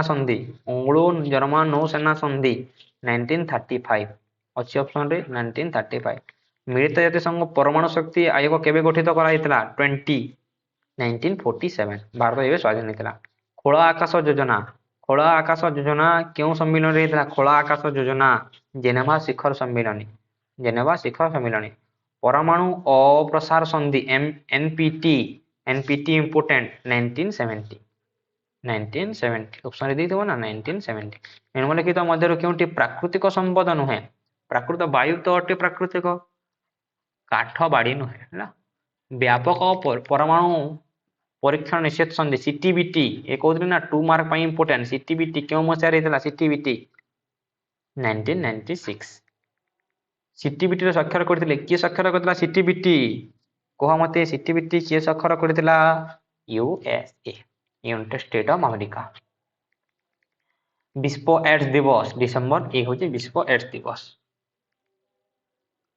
अंतर्जातिक दारिद्र्य उच्छेदन दिवस अक्टोबर 17 मानव अधिकार दिवस डिसेंबर 10 नेक्स्ट देखिबा जदियो सभ्यता शस्त्र गुडी को विनाश करि परिबा नाही तबे शस्त्र सभ्यतार विनाश करिवो एटा के कहितले एटा लॉर्ड ग्रे कहितले शीतल युद्ध समय रे निम्नमुक्त क्यों राष्ट्र साम्यवादी गोष्ठी नेतृत्व करथिले सोभियत रूस यूएसए प्राय तो यूएसए करथिले केबे इराक बागदाद चुक्ति हेतला इराक रे गुडी बागदाद चुक्ति दा इराक बागदाद मन रखत केबे हेतला ये हेतला 1958 नेक्स्ट देखिबा क्यों साम्यवाद वार्सो चुक्ति एटा आसेरे पिला माने वार्सो चुक्ति हेतला तमर चीन रे हेतला वार्सो चुक्ति नूतन शीतल युद्धर सूत्रपात केबे हेतला नूतन शीतल युद्धर सूत्रपात 1979 क्यों मसिया रे आनकस राजीनामा हेतला आनकस 1951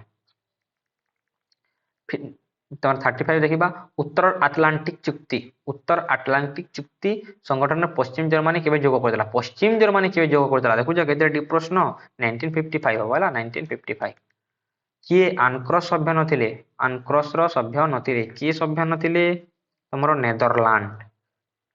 କେବେ ବାଗଦାଦ ଚୁକ୍ତି ସେଣ୍ଟ୍ରାଲ ବାଗଦାଦ ଚୁକ୍ତି ଦେଖୁଛ ନା ବେ ବାଗଦାଦ ଚୁକ୍ତି ଆଲୋଚନା କଲା ଆମେ 1950 କେବେ 37 ହଉଛି କେବେ 1958 1958 ଅପସନରେ ଦେଖେ 1958 ହେବ କରେକ୍ଟ ଆନ୍ସର। କେବେ ଦ୍ୱିତୀୟର ଅବସାନ ଘଟିଥିଲା 38 କେବେ 1979। କାହାର ସଂସ୍କାରମୂଳକ ନୀତି ଶୀତଳ ଯୁଦ୍ଧର ଅବସାନ ନିମନ୍ତେ ମାର୍ଗ ପ୍ରସ୍ତୁତ କରିଥିଲା 39 ମିଖାଇଲ ଗୋର୍ବାଚେଭ। କେଉଁ ଚୁକ୍ତି ଆଧାରରେ ପଶ୍ଚିମ ୟୁରୋପୀୟ ସଂଘ ପ୍ରତିଷ୍ଠିତ ହୋଇଥିଲା? ଆନ୍ସର ହେବ ତମର ବୁସେଲସ୍। ନେକ୍ସଟ ଦେଖିବା ପରବର୍ତ୍ତୀ ପ୍ରଶ୍ନ। କେବେ ଶୀତଳ ଯୁଦ୍ଧର ପରିସମାପ୍ତି ଘଟିଲା? ଶୀତଳ ଯୁଦ୍ଧର କେବେ ପରିସମାପ୍ତି ଘଟିଥିଲା? 1992। ଯୁକ୍ତରାଷ୍ଟ୍ର ଆମେରିକା ଉତ୍ତର ଆଟଲାଣ୍ଟିକ ଚୁକ୍ତି କେବେ କରିଥିଲା? ଉତ୍ତର ଆଟଲାଣ୍ଟିକ ଚୁକ୍ତି 1949ରେ। 1949 କେତେରେ? 1949 ତମର ଏପ୍ରିଲ 4 ହେଲା। 1952 ମସିହାରେ କେଉଁ ଦୁଇ ଦେଶ ମଧ୍ୟରେ ଉତ୍ତର ଆଟଲାଣ୍ଟିକ ଚୁକ୍ତି? ଏବେ ଦେଖିଲା ଉତ୍ତର ଆଟଲାଣ୍ଟିକ ଚୁକ୍ତି ହେବ ତୁର୍କୀ ଗ୍ରୀସ। କେଉଁ ମସିହାରେ ସାମ୍ୟବାଦ ମାନେ ପଶ୍ଚିମ ୟୁରୋପ ଆଟଲାଣ୍ଟିକ ଅଞ୍ଚଳରେ କ୍ଷମତା ବିସ୍ତାର କରିପାରି ନଥିଲେ? 44 କଣ ହେବ? 44 ହେବ ତମର 1949 ହେଲା। ନେକ୍ସଟ ଦେଖିବା ପରବର୍ତ୍ତୀ ପ୍ରଶ୍ନ। 1952 ମସିହାରେ ମେ ମାସ 27 ତାରିଖରେ ୟୁରୋପ ପ୍ରତିଷ୍ଠିତ ଗୋଷ୍ଠୀ ନିମନ୍ତେ ପ୍ୟାରିସର ଏକ ଚୁକ୍ତି ସ୍ୱାକ୍ଷରିତ ହୋଇଥିଲା। ପ୍ୟାରିସଠାରେ ତ ହେଇଥିଲା ଆଉ କଣ। 1954 ମସିହା 28 ସେପ୍ଟେମ୍ବରରୁ 3 ଅକ୍ଟୋବର ପର୍ଯ୍ୟନ୍ତ କେଉଁଠାରେ ପଶ୍ଚିମ ୟୁରୋପୀୟ ରାଷ୍ଟ୍ରର ବୁଝାମଣା ନିମନ୍ତେ ଏକ ସମ୍ମିଳନୀ ଆୟୋଜନ କରାଯାଇଥିଲା? ଲଣ୍ଡନ। 1954ର ବୋନ୍ ଚୁକ୍ତି 47 କଣ ହେବ? ବ୍ରସେଲସ୍ ଚୁକ୍ତି। ନିମ୍ନୋକ୍ତ ମଧ୍ୟରେ ନବୀକରଣ ଯୋଗ୍ୟ ସମ୍ପଦ ନୁହେଁ ମାନେ ନବୀକରଣ ଅଯୋଗ୍ୟ ସମ୍ପଦ ତା ଅର୍ଥ। ନବୀକରଣ ଅଯୋଗ୍ୟ କିଏ ଅଟେ? କୋଇଲା। ଆନ୍ସର ହେବ ତମର କୋଇଲା। 49 ନିମ୍ନୋକ୍ତ ମଧ୍ୟରେ କେଉଁଠି ନବୀକରଣ ଅଯୋଗ୍ୟ ସମ୍ପଦ ନୁହେଁ? ନବୀକରଣ ଯୋଗ୍ୟ ତାହେଲେ ସେଇଟା ଲୁହା ହେବ ନବୀକରଣ ଯୋଗ୍ୟ। ଲୁହା ନୁହେଁ ଜଳ ହେବ ହେଲା ଜଳ। ନିମ୍ନଲିଖିତ ମଧ୍ୟରେ କେଉଁଠି ଜଳବାୟୁ ପରିବର୍ତ୍ତନ ହ୍ରାସ କରେ ନାହିଁ? କିଏ ଜଳବାୟୁ ପରିବର୍ତ୍ତନ ହ୍ରାସ କରିବ ନାହିଁ? କଣ ସେଇଟା ହେବ ତମର? କଳକାରଖାନା ହ୍ରାସ କରେ ତାହେଲେ ଏଇ ଜଳବାୟୁ ପରିବର୍ତ୍ତନ ହ୍ରାସ କରେ ହେଲା। ନିମ୍ନଲିଖିତ ମଧ୍ୟରେ କେଉଁଠି ବିଶ୍ୱ ତାପମାତ୍ରାର ବୃଦ୍ଧିର କାରଣ ନୁହେଁ? କେଉଁଟା କାରଣ ନୁହେଁ ପଚାରିଛି ସେ। ବିଶ୍ୱ ତାପମାତ୍ରାର କାରଣ ନୁହେଁ। ଅଙ୍ଗାରକାମ୍ଳର କାରଣ ସାମୁଦ୍ରିକ ବରଫ ସହିତ କଣ? ନିମ୍ନଲିଖିତ ମଧ୍ୟରେ କେଉଁଟା ସବୁଜ ଗୃହର ଗ୍ୟାସ ନୁହେଁ? ସବୁଜ ଗୃହର ଗ୍ୟାସ କଣ ନୁହେଁ? ଅମ୍ଳଜାନ ନୁହେଁ। ନିମ୍ନୋକ୍ତ ମଧ୍ୟରେ କେଉଁଟି ଜଳବାୟୁ ପରିବର୍ତ୍ତନ କାରଣ ଅଟେ? ଜଳବାୟୁ ପରିବର୍ତ୍ତନ କାରଣ ହେଉଛି ବିଶ୍ୱ ଉଷ୍ଣତା ବୃଦ୍ଧି। ନେକ୍ସଟ ଦେଖିବା 54। ନିମ୍ନୋକ୍ତ ମଧ୍ୟରୁ କେଉଁଟି ବିଶ୍ୱ ତାପମାତ୍ରାର ବୃଦ୍ଧିର କାରଣ ଅଟେ? ବିଶ୍ୱ ତାପମାତ୍ରାର ବୃଦ୍ଧିର କାରଣ ହେଉଛି କଣ? ସବୁ ଅଟେ। ସବୁଜ ଗୃହର ବାୟୁମଣ୍ଡଳ ଅଙ୍ଗାରକାମ୍ଳ ଜଙ୍ଗଳ କ୍ଷୟ ସବୁ ଅଟେ। ନିମ୍ନଲିଖିତ ମଧ୍ୟରୁ କେଉଁଟି ବିଶ୍ୱ ତାପମାତ୍ରା ବୃଦ୍ଧିର ପ୍ରଭାବ ଅଟେ? ଜଳବାୟୁ ପରିବର୍ତ୍ତନ ମେରୁ ଅଞ୍ଚଳ ବରଫ ତରଳିବା ଏଟା ସବୁ ଅଟେ। ନିମ୍ନଲିଖିତ ମଧ୍ୟରୁ କେଉଁଟି ଜଳବାୟୁ ପରିବର୍ତ୍ତନର ପ୍ରଭାବ 56 କଣ ହେବ? 56 ବି ଉପରୋକ୍ତ ସମସ୍ତ ହେବ। କେଉଁ ମସିହାରେ ମିଳିତ ଜାତିସଂଘ ତରଫରୁ ଆନ୍ତର୍ଜାତିକ ପ୍ରକୃତି କେଉଁ ମସିହା? ପୁଣି ସେ ମସିହା ଥିଲା 1948। କେଉଁ ମସିହାରେ ପ୍ରାକୃତିକ ସମ୍ପଦ ସଂରକ୍ଷଣ ସଦୁପଯୋଗ ପାଇଁ ମିଳିତ ଜାତିସଂଘ ଅନୁଷ୍ଠିତ ହୋଇଥିଲା? 58 କଣ ହେବ? 58 ହେବ 1949। କେଉଁ ମସିହାରେ ଷ୍ଟକହୋମ ମାନବ ସମ୍ମିଳନୀ 1972। ଓଜୋନ ସ୍ତର ସୁରକ୍ଷା ସମ୍ପର୍କ ଭିଏନା ଚୁକ୍ତି ତ ଆଲୋଚନା କରିଛି 1985। ତୃତୀୟ ପରିବେଶ ସଚେତନା କାର୍ଯ୍ୟକ୍ରମ 1986। ନିମ୍ନୋକ୍ତ କେଉଁ କାରଣରୁ ନିରସ୍ତ୍ରୀକରଣ ଆବଶ୍ୟକ? ନିରସ୍ତ୍ରୀକରଣ କଣ ପାଇଁ ଦରକାର? ଯୁଦ୍ଧ ଭୟରୁ ମୁକ୍ତି, ବିଶ୍ୱ ଶାନ୍ତି, ରାଷ୍ଟ୍ରମାନଙ୍କ ଆର୍ଥିକ ବିକାଶ ତାହେଲେ ସବୁ ଅଟେ। ଯୁକ୍ତରାଷ୍ଟ୍ର ଆମେରିକା କେଉଁ ମସିହାରେ ତାରକା ଯୁଦ୍ଧ କରିଥିଲା? 1980। ତାରକା ଯୁଦ୍ଧ ହେଉଛି 1980। ଭାରତ କେବେ ପୋଖରାନ ଠାରେ ପ୍ରଥମ ପରମାଣୁ ବୋମା ପରୀକ୍ଷଣ କଲା? ଏଇଟା ବି ଇମ୍ପୋର୍ଟାଣ୍ଟ। ପୋଖରାନ ଠାରେ କେବେ କରିଥିଲା? 1974। ମୁଁ ଡେଟ୍ କହିଦେଉଛି ମେ 18। ପୃଥିବୀରେ କେଉଁ ରାଷ୍ଟ୍ରରେ ସର୍ବାଧିକ ପରମାଣୁ ବୋମା ରହିଛି? ସର୍ବାଧିକ ପରମାଣୁ ବୋମା ରୁଷିଆରେ ଅଛି। କେତୋଟି ଅଛି ପରମାଣୁ ବୋମା? 7300 ହେଲା। ନିମ୍ନଲିଖିତ ମଧ୍ୟରୁ କେଉଁଠି ନିରସ୍ତ୍ରୀକରଣ ଆବଶ୍ୟକତା ନୁହେଁ? ନିରସ୍ତ୍ରୀକରଣର ଆବଶ୍ୟକତା ନୁହେଁ। ସାଂସ୍କୃତିକ ଉପଯୋଗିତା। ଲାର୍କାନୋ ସନ୍ଧି। ଲାର୍କାନୋ ସନ୍ଧି ହେଉଛି 1925। ନିରସ୍ତ୍ରୀକରଣ ସମ୍ମିଳନୀର ଦ୍ୱିତୀୟ ଅଧିବେଶନ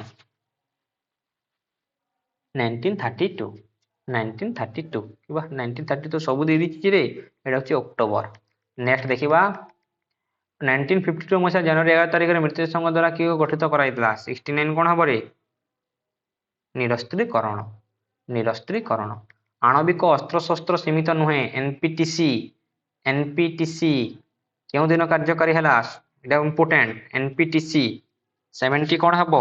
70 ହବ ଷ୍ଟାର୍ଟ 1। ଷ୍ଟାର୍ଟ 1 ମନେ ରଖିଥ। ଷ୍ଟାର୍ଟ 1 ଆମେ ଆଲୋଚନା କରିଛି। ଷ୍ଟାର୍ଟ 1 ଯୁକ୍ତରାଷ୍ଟ୍ର ଆମେରିକା ରାଷ୍ଟ୍ରପତି ବିଲ୍ କ୍ଲିଣ୍ଟନ କେବେ ସିଟିବିଟି ବହୁତ ଇମ୍ପୋର୍ଟାଣ୍ଟ।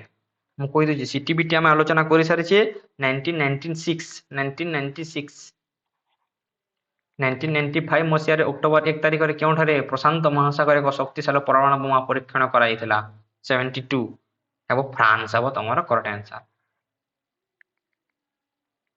1995 ମସିହାରେ କେଉଁଠି ମିଳିତ ଜାତିସଂଘର ଆନୁକୂଲ୍ୟରେ ମାନବିକ ସନ୍ଧି କର୍ମଶାଳା ଅନୁଷ୍ଠିତ ହୋଇଥିଲା? କର୍ମଶାଳା 73 କର୍ମଶାଳା ହେଉଛି ଭିଏନା।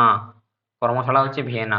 ଶିଳ୍ପାୟନ ଶକ୍ତି ଉତ୍ପାଦନ ଯାନବାହନ ବ୍ୟବହାର ଯୋଗୁଁ ବାୟୁମଣ୍ଡଳରେ ଅଗ୍ରାକାର ମିଥେନ୍ ନାଇଟ୍ରସ୍ ଅକ୍ସାଇଡ୍ ଭଳି ଗ୍ୟାସ୍ ବୃଦ୍ଧି କଣ କୁହାଯାଏ? କଣ କୁହାଯାଏ ଏହାକୁ? 74 ହେବ ତମର ସବୁଜ ଗୃହ ଗ୍ୟାସ୍।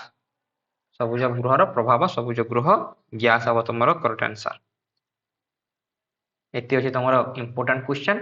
ଏ ରହିଲା ତମର ୟୁନିଟ୍ ଅଲରେଡି ଆମେ ଡିସ୍କସନ କରିଦେଲା। ୟୁନିଟ୍ 2, 3, 4, 5 ପୁରା ମାରାଥନ କରିଦେଲା ପିଲାମାନେ। ଠିକ ଅଛି, ଭିଡ଼ିଓଟାକୁ ସେୟାର କର, ଭଲ ଭାବରେ ଦେଖ। ଯଦି ଦେଖିନାହ ଭଲ ଭାବରେ ଦେଖ। ଏଥିରୁ ହିଁ ତମର 21 ରୁ 21 ଆସିଯିବ ହେଲା। 21 ରୁ 21 ତମର ଆସିଯିବ ପିଲାମାନେ। ଠିକ ଅଛି, ଧନ୍ୟବାଦ।